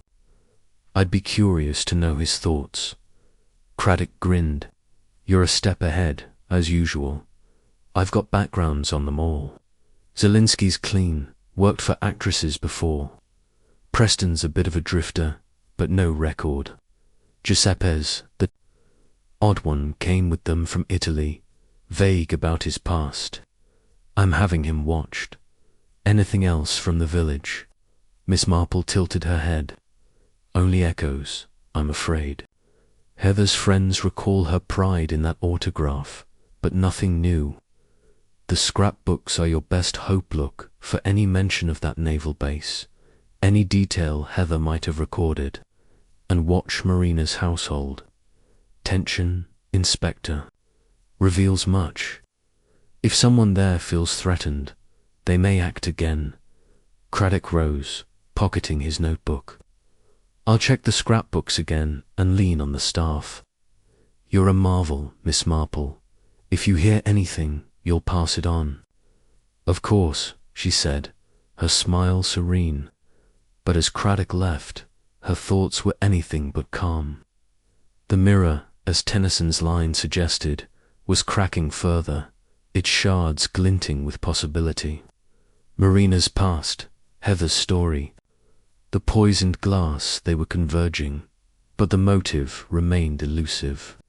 Was Heather the target, or had she taken a poison meant for another? And if Marina was the intended victim, who stood to gain? That afternoon, Miss Marple decided to visit Gossington Hall, ostensibly to offer condolences, but in truth to observe its inhabitants. She was welcomed by Dolly Bantry, who had taken to dropping by the hall to keep an eye on things, as she put it. The drawing room, with its modern touches clashing against Georgian elegance, was quiet, save for the murmur of voices from an adjoining room. Marina was resting, Dolly whispered, but Jason Rudd appeared, his lean frame taut with strain. "Miss Marple," he greeted, his voice polite but weary. "Kind of you to come. It's been a trying time." "I can imagine," Miss Marple said, her tone gentle. "Poor Mrs. Badcock's death has shaken us all. How is Miss Gregg bearing up?" Jason's eyes flickered. "She's delicate. The shock, you know. She's not used to this kind of thing. I'm keeping her quiet, away from the police as much as I can." Miss Marple nodded, noting his protectiveness. "Very wise. Such a tragedy, and so public." "I understand Mrs. Badcock spoke to her just before about a wartime meeting. It must have been a poignant moment." Jason's face tightened, almost imperceptibly. "Yes, Marina mentioned it. Just a fan story, nothing special. She gets dozens like it. Excuse me, I should check on her." He left abruptly, leaving Miss Marple with Dolly, who raised an eyebrow. "He's on edge," Dolly whispered, "and Marina's worse. Locked herself in her room yesterday, crying. I heard Ella Zielinski arguing with her through the door, something about schedules. That woman's all steel, Jane, no warmth." Miss Marple's interest quickened. "Miss Zielinski is efficient, I hear. And Mr. Preston?" "Oh, Haley's a fidget," Dolly said. "Always hovering, trying to please. Giuseppe is the one I don't trust, snicky eyes, always watching. I caught him lingering by the terrace that day, after the drinks were served." Miss Marple filed away the detail, her thoughts on Giuseppe. A butler's role gave him access, and his evasiveness suggested knowledge or complicity. She thanked Dolly and left, her mind buzzing. Back at her cottage, she found a note from Craddock, detailing a new lead, a vial of barbiturates found in the hall's medical cabinet, accessible to the staff. It wasn't proof, but it tightened the net around Marina's household. Miss Marple sat at her writing desk, her notebook open. In her neat hand, she wrote, "Marina Child, 1943, rubella confirmed." Beside Giuseppe's name, she added, "Saw something on terrace." The questions were piling up, but she felt the truth drawing closer. She recalled Jason's abrupt departure, his reluctance to discuss the wartime story. Was he shielding Marina, or himself? And Ella Zielinski's argument, could it indicate resentment or something deeper? As evening fell, the village grew still, its lights glowing softly. Miss Marple drew her curtains, her thoughts on Gossington Hall, where secrets simmered beneath the surface. The mirror was cracking, its fractures revealing glimpses of a hidden truth. She would pursue it with her quiet persistence, knowing that human nature, in all its frailty, would betray the answer. Tomorrow, she would ask Craddock to press Giuseppe to probe the butler's silence. For now she sat by the fire, Tennyson's line echoing in her mind, a promise of revelation yet to come. Chapter 7. A web of motives. The overcast skies that had loomed over St. Mary Mead gave way to a thin, watery sunlight, casting a pale glow across the village's cobbled lanes. Yet the brightness did little to lift the undercurrent of unease that pulsed through its heart. Heather Badcock's murder, now a week past, had woven a web of suspicion, ensnaring villagers and newcomers alike in its delicate strands. At her cottage, Miss Jane Marple sat in her parlour, a cup of tea cooling beside her knitting a soft pink heap in its basket. Her sharp eyes, undimmed by age, gazed through the lace curtains. But her thoughts were elsewhere, tracing the intricate pattern of the case, Heather's poisoned daiquiri, Marina Gregg's haunted reaction, and the wartime secret that seemed to bind them. The puzzle was no longer a scattering of pieces, but a tapestry, its threads tightening around Gossington Hall. Miss Marple had spent the morning in the village, her errands a pretext for listening to the ebb and flow of gossip. The tea room, usually a haven of clinking china and cheerful chatter, was subdued, with patrons speaking in low tones of the dreadful business at the fete. Mrs. Price, the vicar's wife, had confided that Heather's absence left a void in the Women's Institute, while Mr. Giles, the greengrocer, muttered about the Hollywood types bringing trouble to St. Mary Mead. Yet no one could name a reason for Heather's death. Her talkativeness, though irksome, was hardly a motive for murder. Miss Marple's mind returned to Marina Gregg, whose fleeting moment of dread at the fete suggested a deeper truth. The possibility that Heather's wartime illness rebella perhaps had harmed Marina's unborn child grew more compelling. But the act of poisoning required intent, opportunity, and a coldness she had yet to attribute to anyone.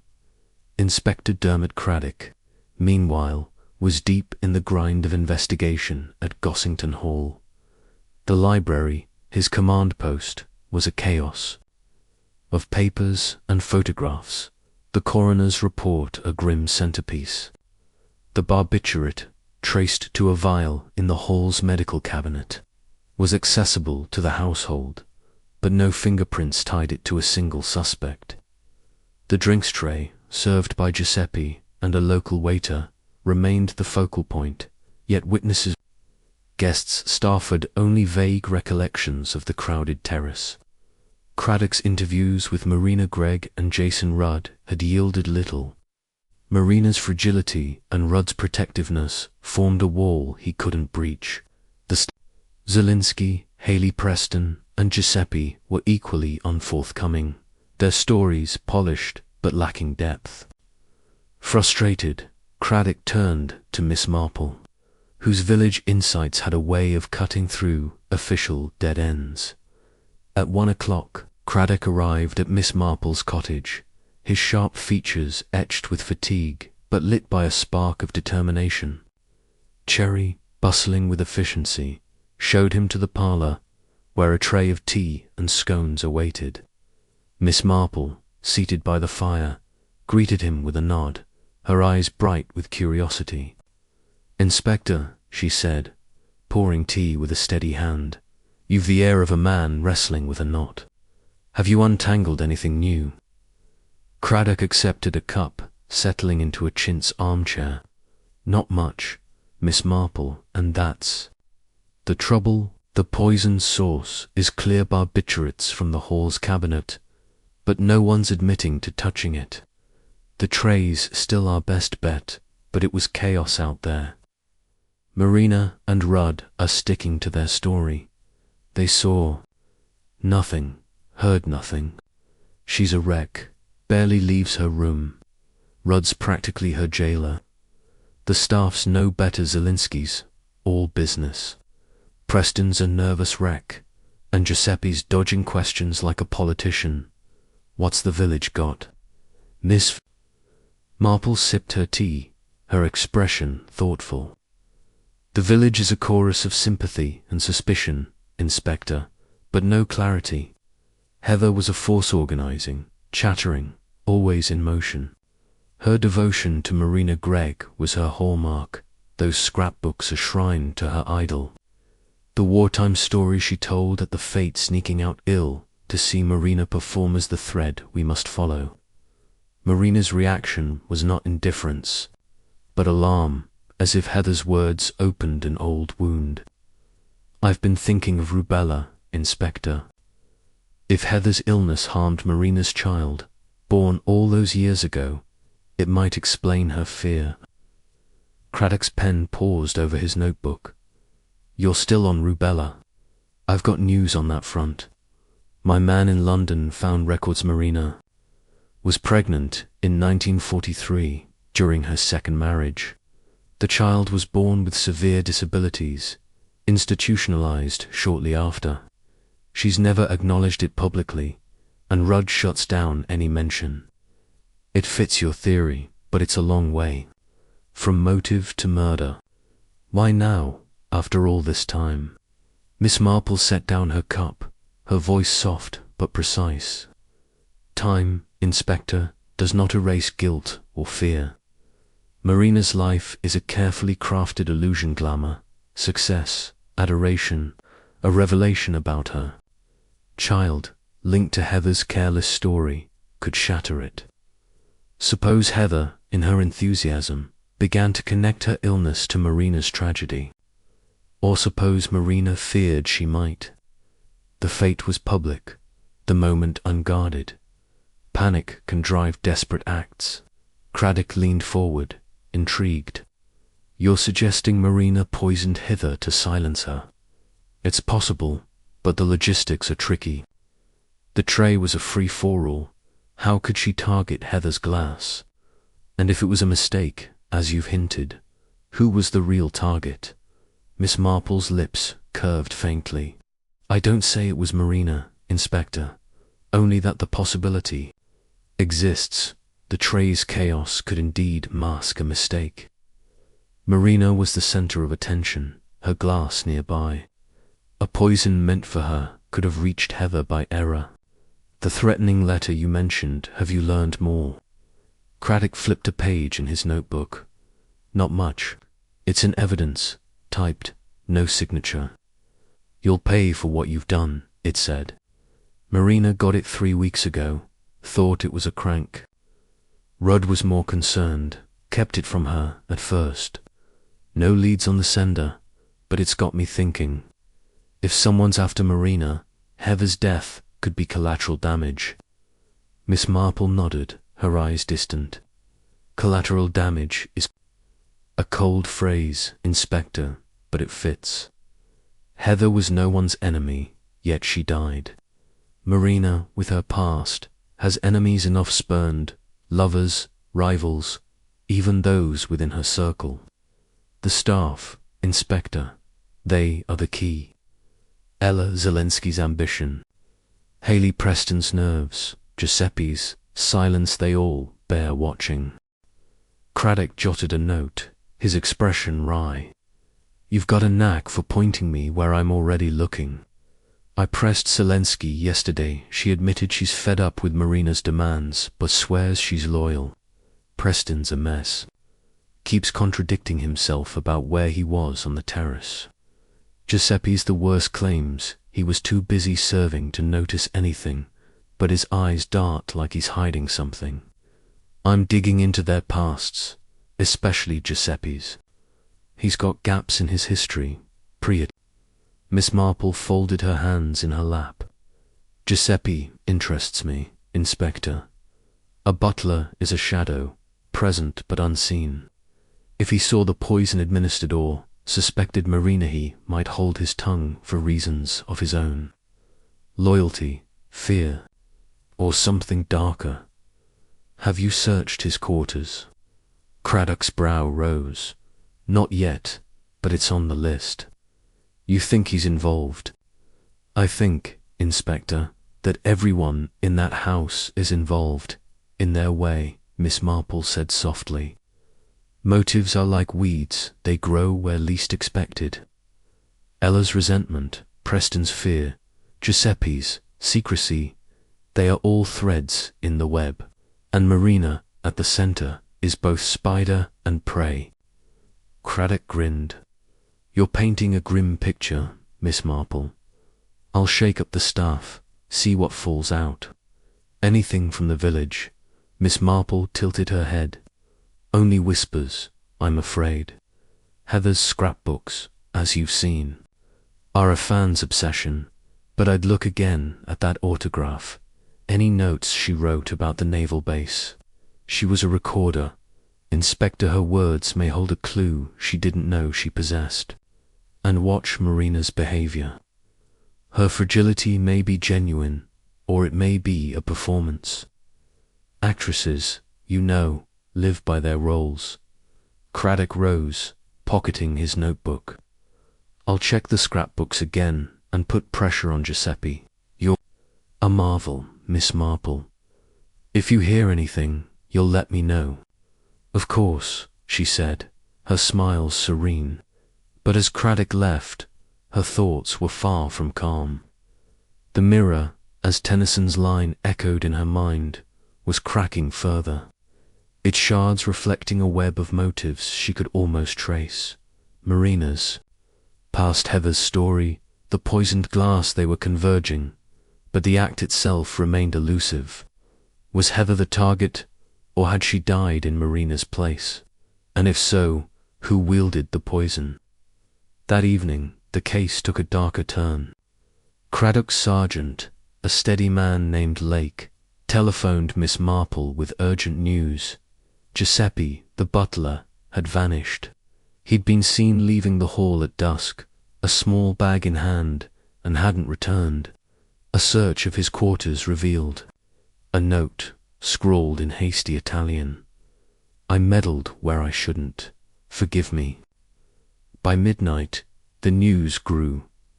Giuseppe's body was found in a nearby wood. A bullet through his temple, his revolver beside him. The police deemed it suicide, but Craddock, arriving at the scene, was skeptical. The note was vague, the timing convenient. Miss Marple, informed by a late call from Craddock, felt a chill that had nothing to do with the night air. Suicide, Inspector, she said, her voice soft over the line, or a silencing. Giuseppe knew something, I'm sure of it. That note, meddled, is a curious word. What had he done, or seen, to prompt such an end? Craddock's voice crackled with frustration. I'm with you, Miss Marple. It's too neat. We're treating it as suspicious pending autopsy. His room had nothing, no letters, no money, just that note. If he was killed, it's someone tying up loose ends. Any thoughts? Miss Marple hesitated, her mind racing. Giuseppe was a witness, Inspector, to the life of that house. If he saw the poison placed, or suspected Marina, he might have tried to profit from it. Blackmail is a dangerous game. Look to the household, Inspector. Someone there feared his knowledge. Craddock promised to investigate and hung up, leaving Miss Marple by her fire, her thoughts dark. Giuseppe's death was a new thread, tightening the web around Gossington Hall. She recalled Dolly Bantry's unease about the butler, his sneaky eyes lingering on the terrace. Had he seen the fatal act, or known its perpetrator? And if he'd been silenced, the killer was still at large, their motive growing clearer with each desperate move. The next morning, Miss Marple visited Dolly Bantry, whose cottage was a riot of colour and gossip. Over tea and gingerbread, Dolly was eager to dissect the latest twist.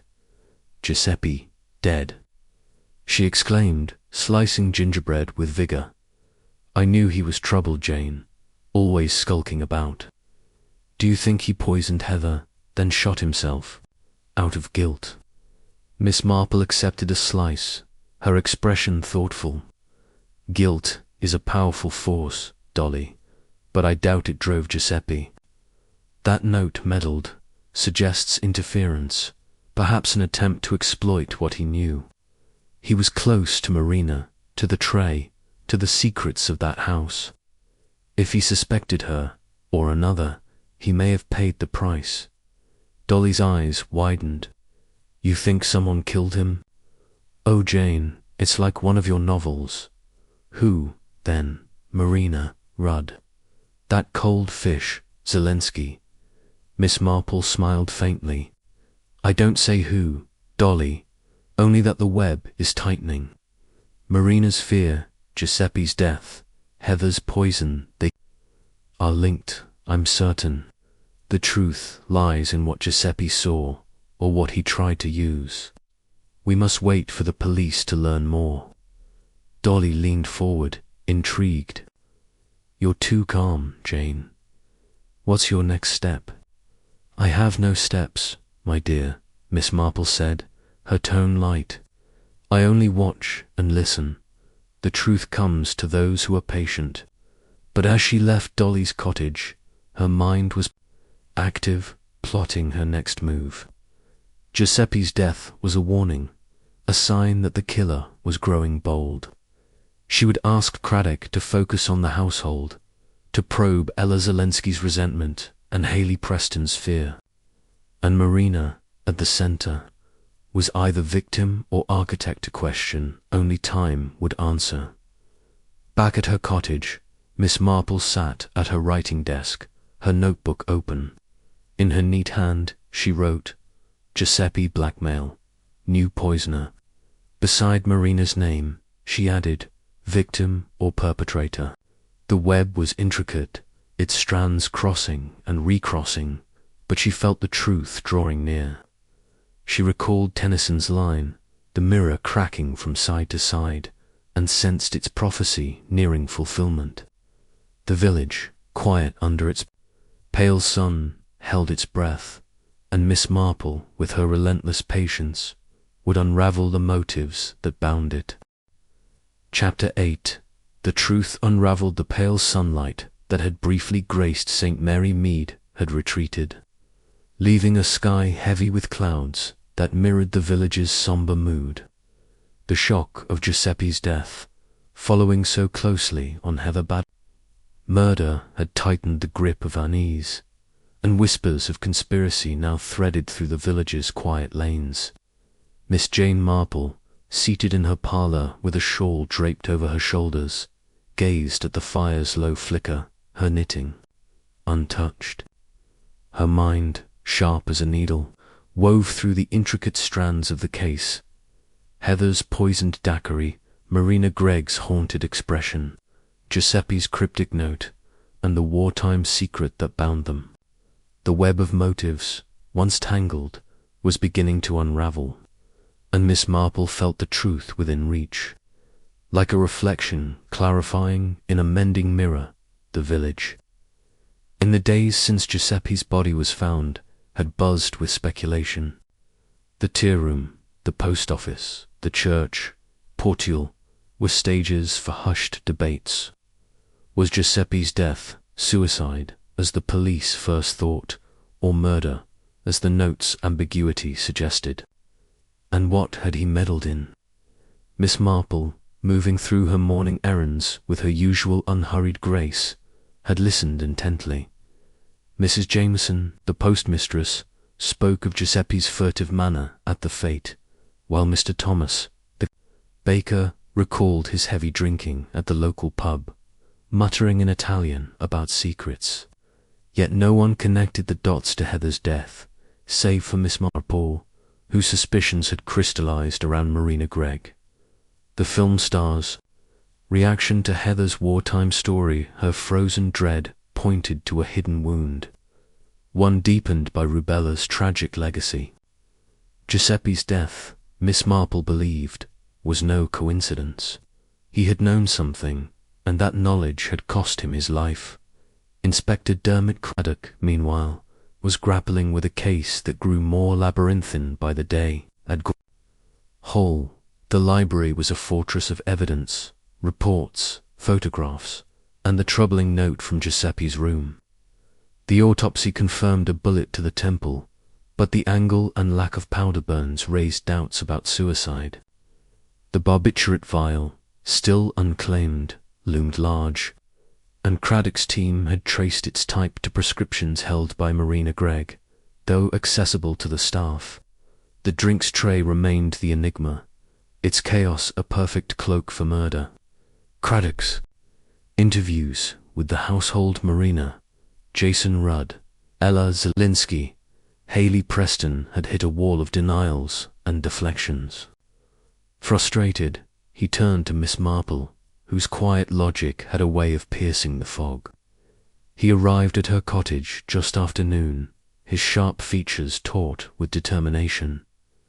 Cherry ushered him into the parlor, where a tray of tea and fruitcake awaited. Miss Marple, seated by the fire, greeted him with a nod, her eyes bright with anticipation.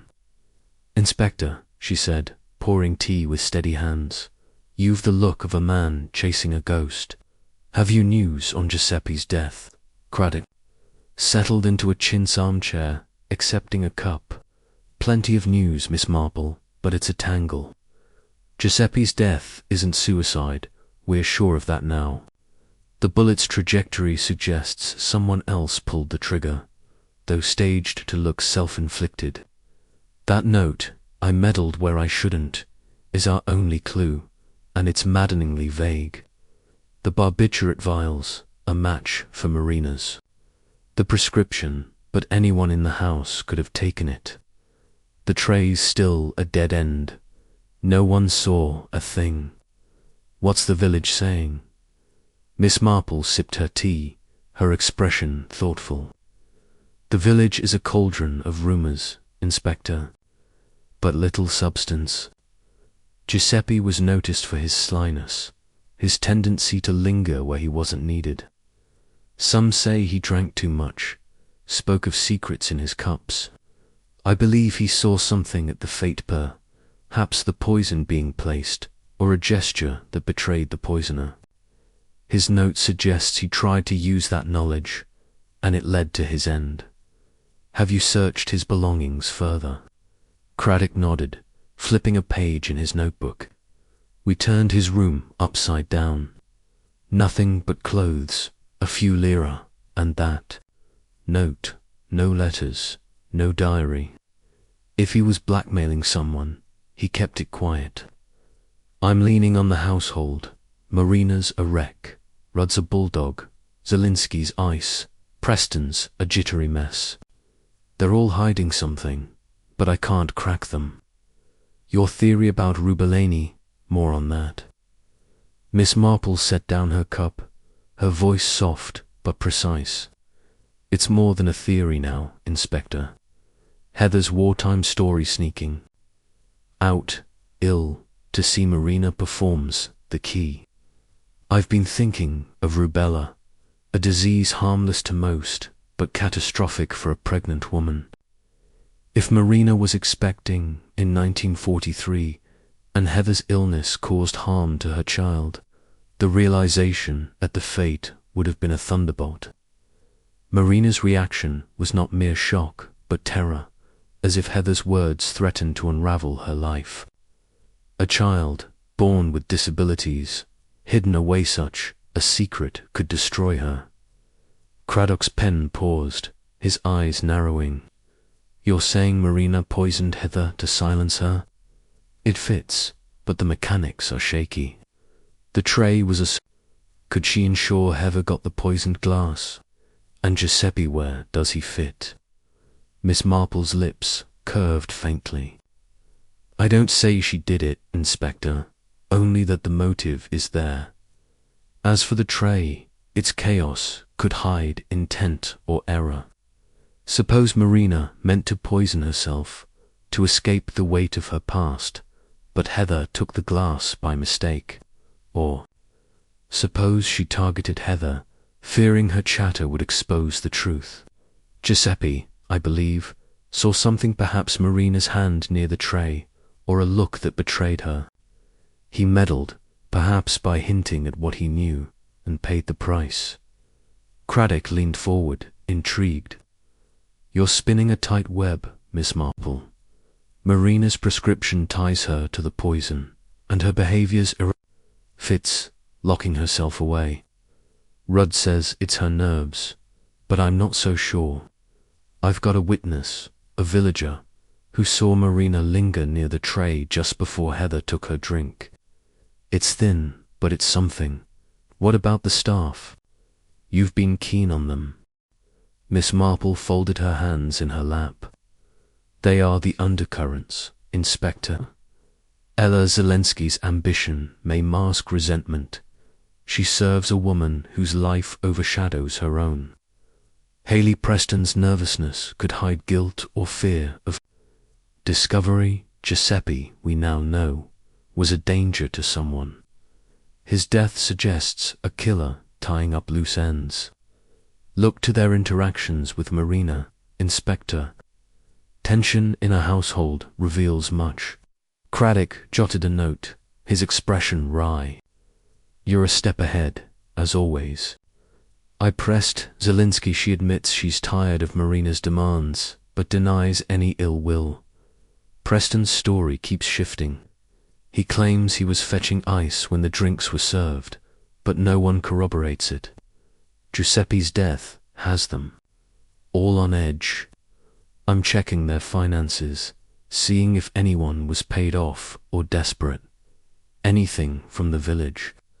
Miss Marple tilted her head. Only echoes, Inspector.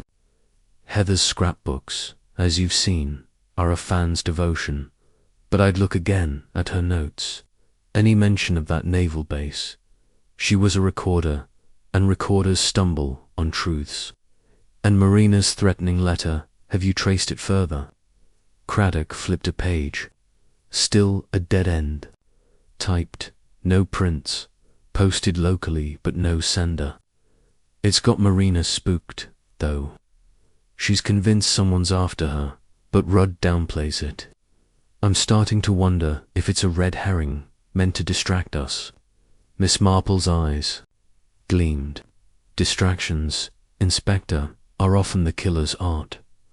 Marina's fear may be genuine, or it may be a performance.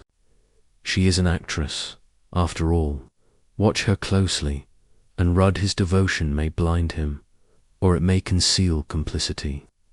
Giuseppe's death changes the game. The killer is desperate, and desperation breeds mistakes. Craddock rose, pocketing his notebook. I'll lean on Marina and check Preston's story. You're a marvel, Miss Marple. If you hear anything, you'll let me know. Of course, she said, her smile serene. But as Craddock left, her thoughts were a storm. The mirror was cracking, its shards aligning to reveal a truth she could now articulate.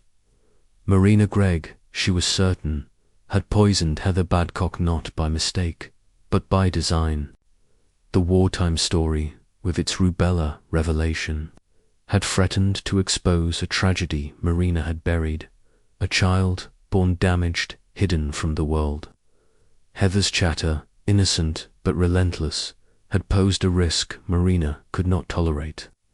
Giuseppe, witnessing or suspecting her act, had tried to profit, and his death was the price of his greed. Miss Marple rose, moving to her writing desk, where her notebook lay open. In her spidery hand, she wrote, Marina motive, silenced Heather's revelation, Giuseppe blackmail, silenced. The pattern was clear, but evidence was needed. She recalled Craddock's witness, the villager who saw Marina near the tray. It was a thread, fragile but vital. She would urge Craddock to pursue it, to confront Marina with the weight of her actions. That afternoon, Miss Marple visited Dolly Bantry, whose cottage was a haven of gossip and warmth. Over tea and seed cake, Dolly was eager to dissect the latest twist. Giuseppe murdered. She exclaimed, slicing cake with gusto. I knew he was trouble, Jane. That note, meddled, it's sinister. Do you think he poisoned Heather? Then someone killed him, to cover it up. Miss Marple accepted a slice, her expression thoughtful. I think, Dolly, that Giuseppe was a witness, not a poisoner. He saw something at the fate, perhaps Marina's hand on the tray, or a look that betrayed her. His meddling was likely blackmail, a dangerous move in a house of secrets. His death protects someone, but it also exposes them. The killer is growing reckless. Dolly's eyes widened. You mean Marina? Oh, Jane, it's chilling. She's so fragile, but those she could do it, couldn't she? And Rudd, always hovering. Is he in on it? Miss Marple smiled faintly. I don't say who, Dolly, only that the truth is near. Marina's fear, Giuseppe's death, Heather's poison, they are a chain, and the links are forging. We must wait for the police to act, but the mirror is clearing. Dolly leaned forward, intrigued. You're too calm, Jane. What's your next move? I have no moves, my dear, Miss Marple said, her tone light. I only see what is. Before me, the truth comes to those who watch. But as she left Dolly's cottage, her mind was alight with purpose.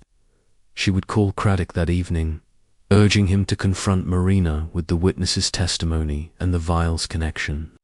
The staff, too, warranted Scrutinailer's cold ambition, and Preston's shifting story suggested they knew more than they admitted.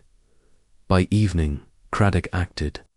Armed with the witness's account and the vial's provenance, he returned to Gossington Hall, his team in tow. Marina, pale and trembling, was in the drawing room, Jason Rudd at her side. Craddock, his voice firm but measured, laid out the evidence.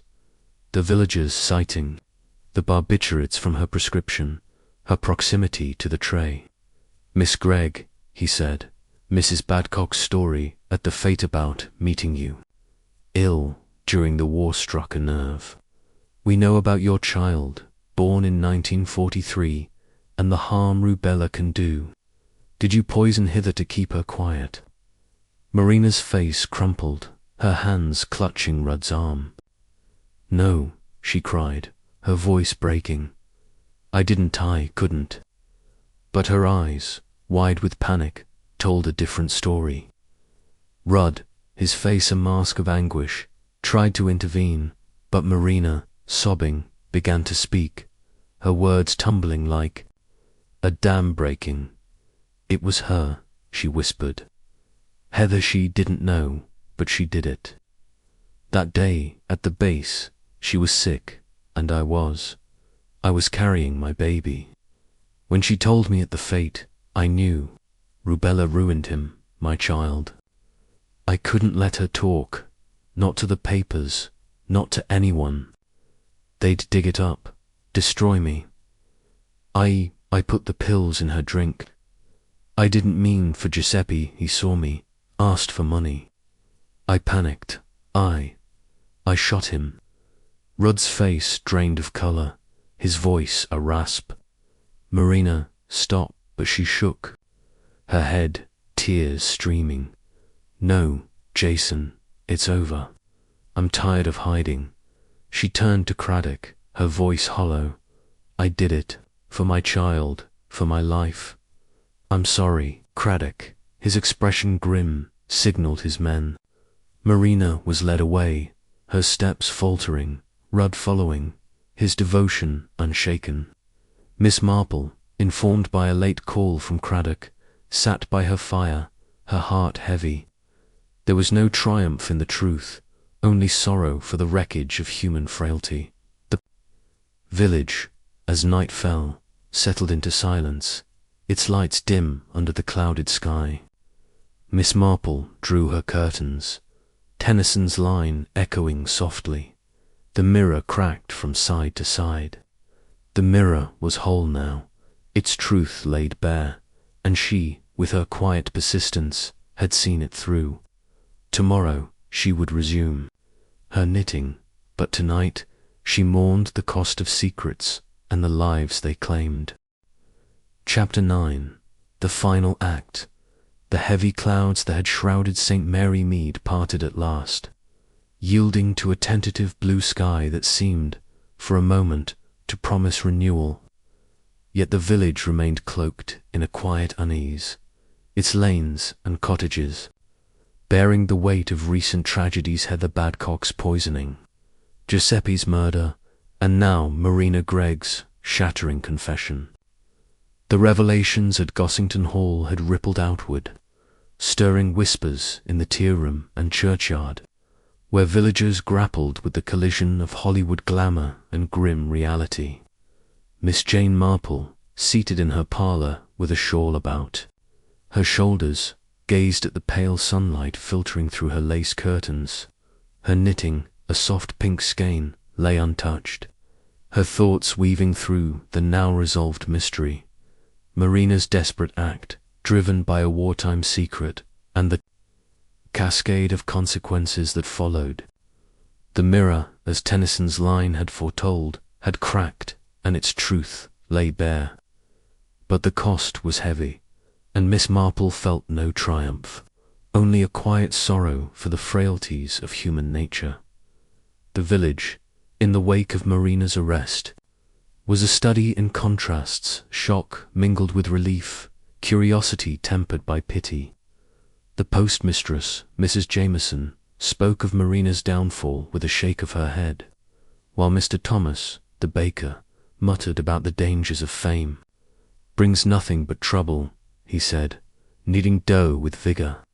Miss Marple, moving through her morning routine with her usual unhurried grace, had listened to these sentiments, her sharp eyes noting the undercurrents of sympathy for Heather, a woman of their own, and unease about Marina, whose star had fallen so spectacularly.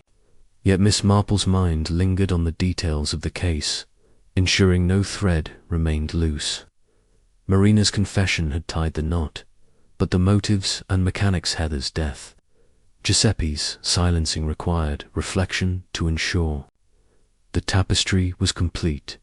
Inspector Dermot Craddock, now wrapping up his investigation at Gossington Hall, felt the weight of resolution tinged with exhaustion. The library, once a chaos of papers and photographs, was being cleared, the coroner's reports filed, the barbiturate vial secured as evidence. Marina's confession had been a breakthrough, corroborated by the villagers' testimony of her lingering near the drinks tray and the vials linked to her prescription. Giuseppe's murder, she admitted, was a panicked response to his blackmail. His knowledge of her act against Heather, a threat she couldn't ignore. The note "I meddled where I shouldn't" was, in her telling, a forgery written by her hand to stage his suicide. Craddock's team had found traces of her perfume on the paper, a detail that sealed her guilt. Yet questions lingered about Jason Rudd's role, the staff's silence, and the household's undercurrents. Craddock, valuing Miss Marple's clarity, resolved to visit her, seeking her perspective to close the case. At 11:30, Craddock arrived at Miss Marple's cottage, his sharp features softened by a weary smile. Cherry, bustling with her usual efficiency, showed him to the parlour, where a tray of tea and almond biscuits awaited. Miss Marple, seated by the fire, greeted him with a nod, her eyes bright with quiet interest. "Inspector," she said, pouring tea with steady hands, "you've the look of a man who's seen the end of a long road. Marina Gregg's confession must be a relief, though a sad one. Have you tied all the threads?" Craddock settled into a chintz armchair, accepting a cup. "Most of them, Miss Marple, thanks to you. Marina's admitted everything: poisoning Heather, shooting Giuseppe.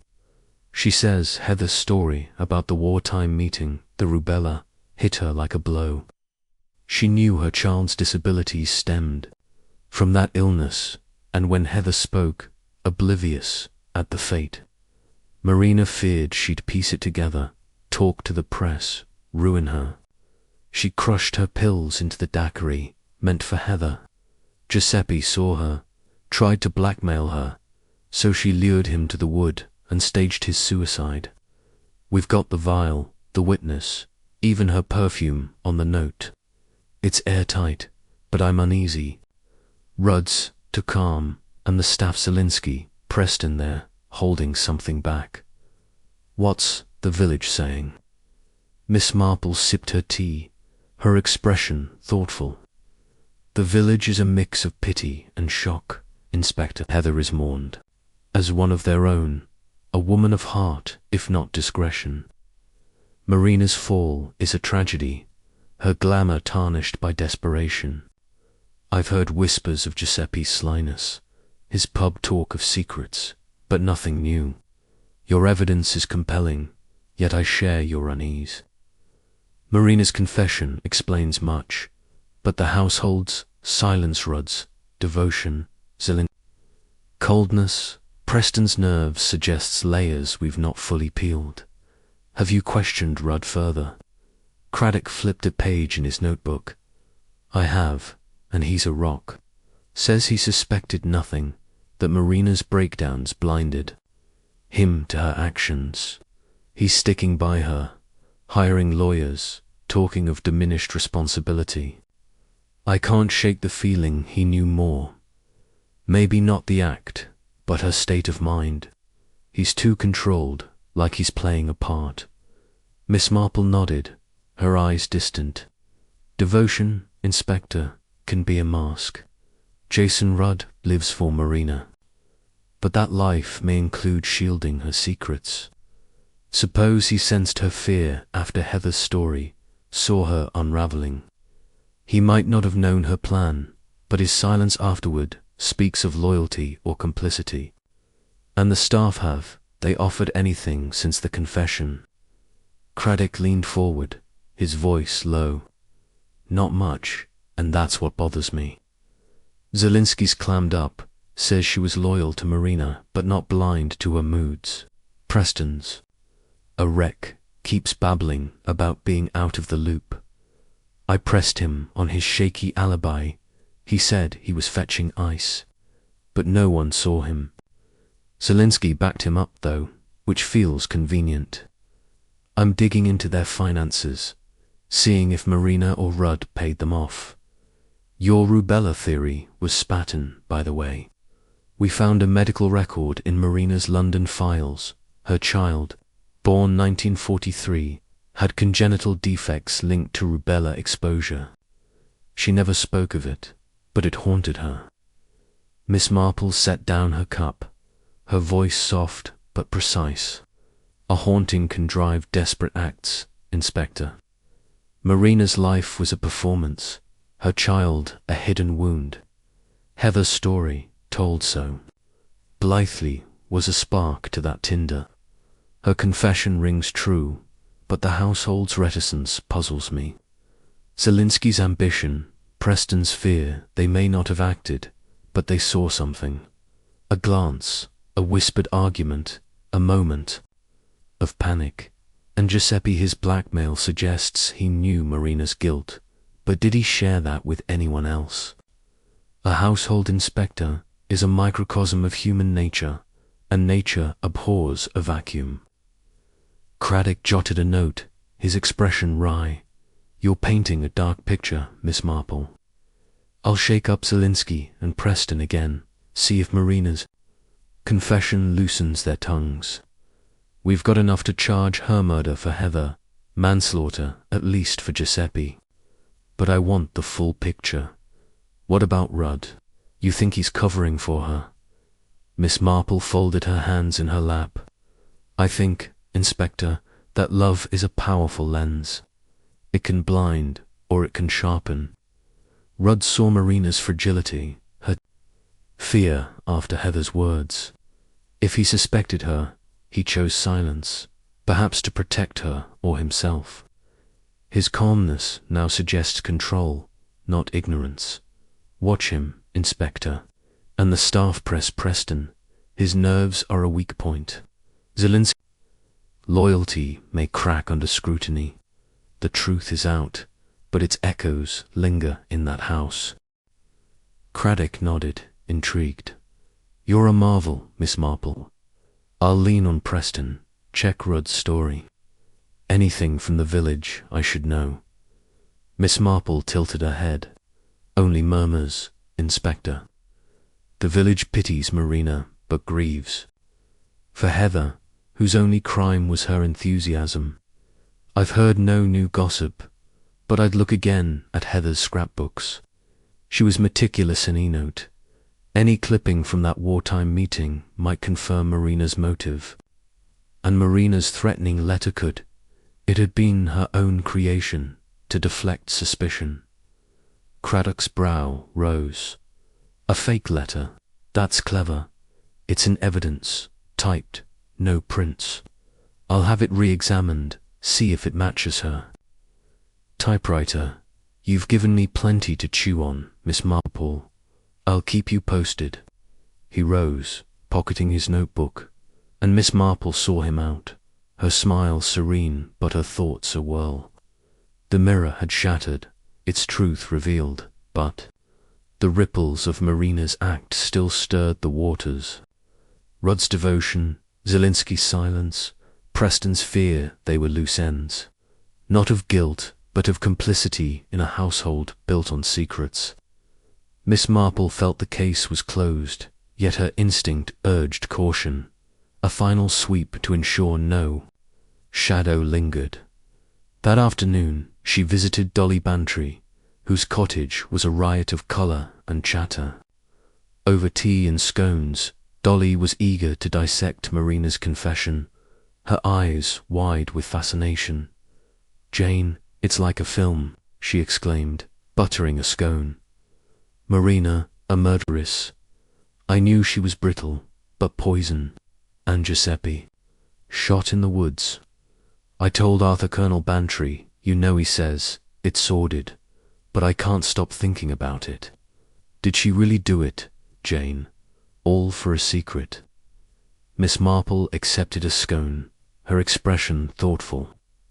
"She did, Dolly, and the secret was her undoing. Heather's story about that wartime meeting unveiled a truth Marina couldn't bear her child, harmed by rubella, a tragedy she'd hidden. She poisoned Heather to silence her, and Giuseppe when he tried to profit from her guilt. A sad tale, Dolly, of fear and desperation." Dolly leaned forward, intrigued, and Rudd. "He's standing by her, I hear. Is he in on it?" Miss Marple's lips curved faintly. "I don't believe so, Dolly, but his love for Marina blinded him. He saw her unraveling, perhaps suspected her fear, but chose to shield her. The staff, to Zielinski and Preston, they knew her moods, saw her tension, but kept silent. A household, you see, is a web, and Marina was its center." Dolly's eyes gleamed. "You're too clever, Jane. What now? Is it over?" "It is over, my dear," Miss Marple said, her tone light. "The truth is out, and justice will follow. But truth leaves scars, and St. Mary Mead will feel them for a time." She left Dolly's cottage, her thoughts on Gossington Hall, where Marina's confession had stripped away the glamour, leaving only human wreckage. Back at her cottage, Miss Marple sat at her writing desk, her notebook open. In her neat hand, she wrote, "Marina guilty, motive confirmed. Rudd loyal but blind. Zielinski, Preston silent witnesses." She closed the book, satisfied that no thread remained untied. The case was complete, its motives laid bare. Marina's fear of exposure, Giuseppe's greed, the household's complicity in silence. Yet her heart was heavy, for justice, though necessary, brought no joy. That evening, Craddock telephoned with an update. Preston, under pressure, had admitted seeing Marina near the tray, her hands trembling, but swore he'd said nothing out. Of fear, Zielinski, too, confessed to noticing Marina's agitation after Heather's story, though she'd dismissed it as nerves. Rudd remained steadfast, his loyalty to Marina unshaken, but Craddock found no evidence of his involvement. The typewriter at the hall matched the threatening letter, suggesting Marina had crafted it to bolster her victim narrativa. Final, desperate act of deception. Miss Marple listened, her voice soft over the line. "You've done well, Inspector. The truth is whole now, though it's a bitter one. Marina's life, built on illusion, could not withstand the weight of her past. Thank you for telling me." Craddock's voice warmed. "Couldn't have done it without you, Miss Marple. I'll be in touch, maybe over a quieter case next time." She smiled, hanging up, and sat by her fire. Tennyson's line echoing softly, the mirror cracked from side to side. The mirror was mended, its reflection clear, and Miss Marple, with her relentless patience, had seen it through. The village, settling into dusk, began to heal, its lights glowing softly. Tomorrow she would resume her knitting, but tonight she mourned the lives broken by a secret too heavy to bear, and the final act of a star who fell to earth. Chapter 10. The village settles, the tentative blue sky that had greeted St. Mary Mead after Marina Gregg's confession held firm, softening the village's edges with a gentle light that seemed to coax it back to life. The weight of the past weeks, Heather Badcock's poisoning, Giuseppe's murder, and Marina's devastating admission, had begun to lift. Though its shadow lingered in the quiet lanes and murmured conversations, the village, resilient as ever, was reclaiming its rhythm. Milk bottles clinked on doorsteps, the postman's whistle echoed, and children darted through the churchyard, their laughter a fragile but welcome sound. At her cottage, Miss Jane Marple sat by her parlour window, a shawl draped over her shoulders, her knitting a soft pink tangle in her lap. Her sharp eyes, undimmed by the case's resolution, watched a black bird hop across her garden, but her thoughts traced the final threads of the mystery, ensuring no detail had been overlooked. The mirror, as Tennyson's line had promised, had shattered and reformed, its truth revealed. But the scars remained, and Miss Marple felt the quiet ache of a world set right at great cost. St. Mary Mead, in the days following Marina's arrest, had settled into a delicate balance of mourning and recovery. The tea room, once a hub of fevered speculation, now hummed with softer talk of Heather's kindness, Marina's tragedy, and the strange intrusion of Hollywood into their rural haven. Mrs. Price, the vicar's wife, spoke of organizing a memorial for Heather at the Women's Institute, while Mr. Giles, the greengrocer, grumbled about the press lingering at the village pub, sniffing for scraps of scandal. "Let it rest," he'd said, polishing apples with a rag. "We've had enough drama." Miss Marple, moving through her morning errands with her stick tapping rhythmically, had listened to these sentiments, her gentle smile masking a mind still sifting through the case's echoes.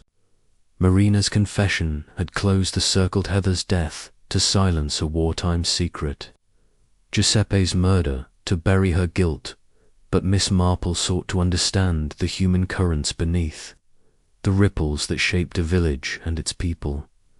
Inspector Dermot Craddock, now packing up his command post at Gossington Hall, felt the exhaustion of a case concluded, tempered by a quiet satisfaction. The library, once strewn with reports and photographs, was nearly cleared, the barbiturate vial and Giuseppe's forged note secured for trial. Marina's confession, backed by the villagers' testimony, the vial's origin, and the typewriter's match to her threatening letter, had sealed her fate. Murder for Heather, manslaughter for Giuseppe, with a plea of diminished responsibility in the works. Jason Rudd, ever loyal, was arranging her defense, while Ella Zelensky and Haley Preston, shaken but cooperative, had offered final statements clarifying their silence. Craddock's last task was to ensure no loose ends remained, and he turned, as always, to Miss Marple, whose village vantage point had been his compass. He arrived at her cottage just before noon, his sharp features softened by gratitude and fatigue. Cherry, bustling with her usual cheer, ushered him into the parlour, where a tray of tea and ginger biscuits awaited. Miss Marple, seated by the fire, greeted him with a nod, her eyes bright with quiet curiosity. "Inspector," she said, pouring tea with steady hands, "you've the air of a man ready to leave the battlefield. The case is closed, I trust. Have you tied every knot?" Craddock settled into a chintz armchair, accepting a cup. "As tight as we can, Miss Marple, and you deserve half the credit. Marina's confession holds Heather's death was to silence her rubella story, Giuseppe's to cover her tracks. The evidence is solid. The villagers citing the vial from her prescription, her perfume on the note, the typewriter for the fake letter. She's in custody, Rudd's rallying lawyers, and the staff's finally talking." Zelensky admitted she saw Marina's agitation, but thought it was her usual nerves. Preston confessed to spotting her near the tray, but stayed quiet out of fear. "It's done, but I'm checking for stragglers. What's the village feeling?" Miss Marple sipped her tea, her expression thoughtful. "The village is healing, Inspector, though the wounds are fresh. Heather is mourned as a woman of heart, her chatter forgiven in death. Marina's fall is pitied, her glamour a cautionary tale. The press have stirred some unrest, snapping photos at the hall, but St. Mary Mead is sturdy, it will endure. I've heard murmurs of Giuseppe's pub talk, his hints at secrets, but nothing new. Your evidence is thorough, yet I wonder about the household silence. Rudd's loyalty, Zelensky's detachment, Preston's feared, they suspect. Marina, before her confession."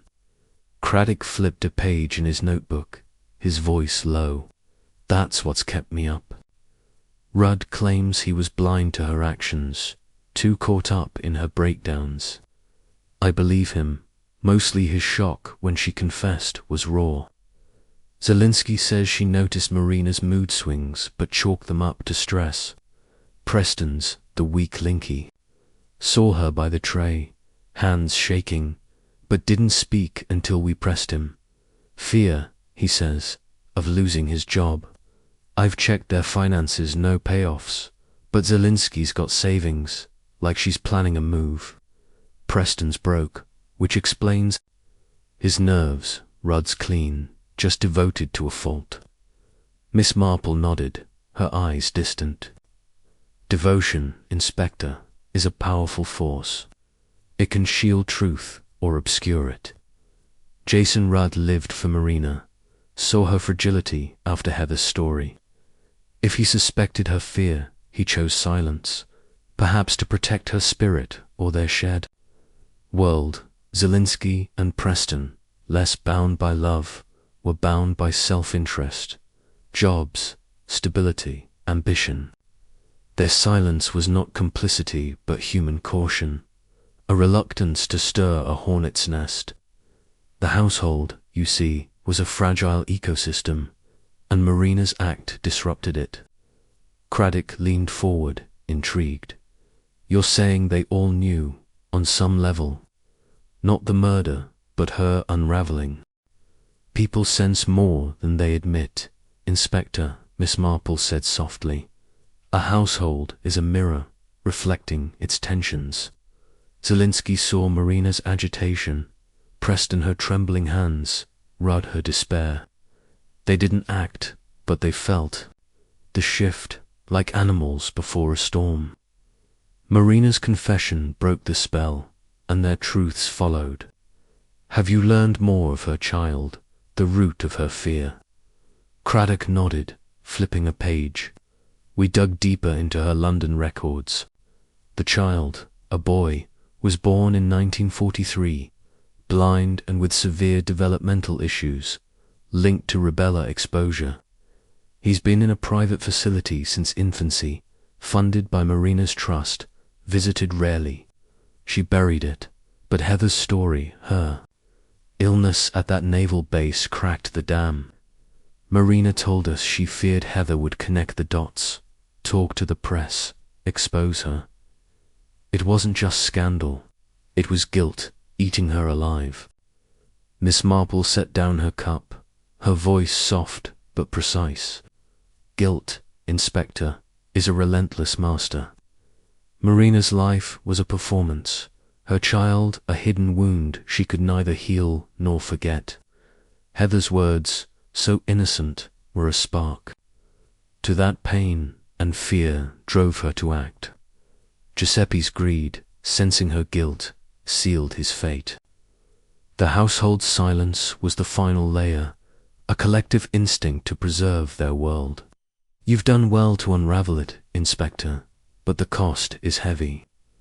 Craddock jotted a note, his expression wry. Heavy's the word. Marina's broken, Rudd's a shell, and the staff are scrambling to distance themselves. The village will move on, but Gossington Hall's tainted. I'm heading back to London tomorrow, wrapping up the paperwork. Anything from the village I should know, Miss Marple tilted her head. Only the pulse of recovery, Inspector. Heather's memorial is planned, a quiet affair to honour her spirit. The press will fade, and St. Mary Mead will knit itself whole. I'd suggest one final look at Heather's scrapbooks, just to be certain no note, no clipping overlooked. And Marina's letter, her own creation, did it reveal anything new? Craddock flipped a page. The letter's a match for her typewriter, as you guessed. She admitted crafting it to paint herself as a victim, hoping to deflect suspicion. It's chilling how calculated she was, even in panic. The scrapbooks are clean. We went through every page, just fan notes and clippings. That autograph from the naval base was her prize, but no hidden messages. I think we're done, Miss Marple, unless you've got one last hunch. Miss Marple's lips curved faintly. No hunches, Inspector, only certainty that you've left no stone unturned. The truth is out, and justice will follow. Marina's act was born of fear, but it was her choice, and choices have consequences. The village will heal, and you've played your part admirably. Craddock rose, pocketing his notebook. Couldn't have done it without you, Miss Marple. Your eye for the human Sidrubella, guilt, the household's silence it cracked the case. I'll be in touch, maybe over a less grim matter next time. She saw him out, her smile serene, but her thoughts were a quiet whirl. The mirror had reformed, its truth clear, but the human cost Heather's life, Giuseppe's greed, Marina's. Despair weighed on her. She returned to her parlour, settling by the fire, and considered the village's resilience. St. Mary Mead, like her garden, would weather the storm, its roots deep and enduring. That afternoon, Miss Marple accepted an invitation to tea at Dolly Bantry's cottage, a cosy haven of chintz and gossip.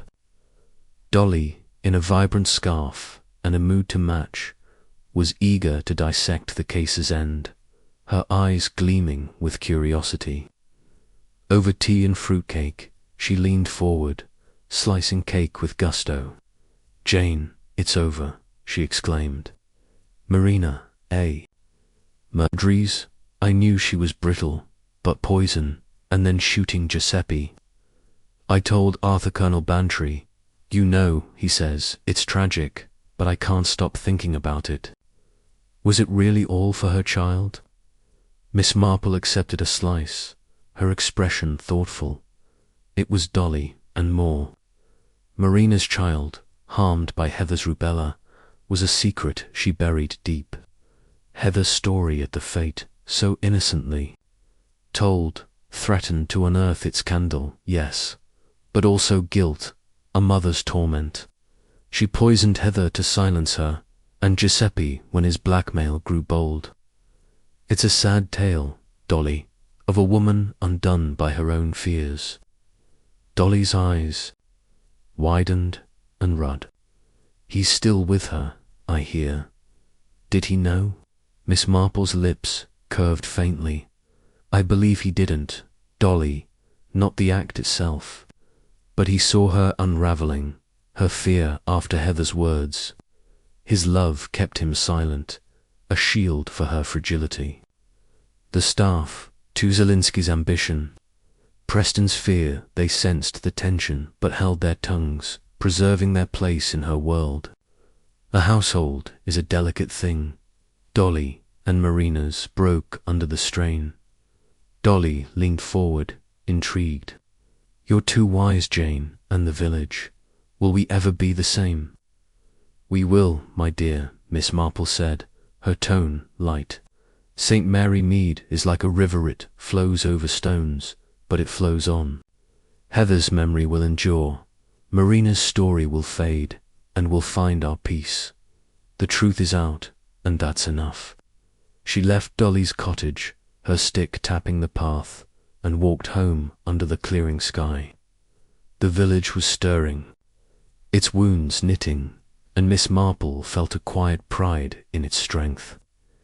Back at her cottage, she sat at her writing desk, her notebook open. In her neat hand, she wrote, Case closed. Marina guilt and fear. Rudlove's blindness. Village healing.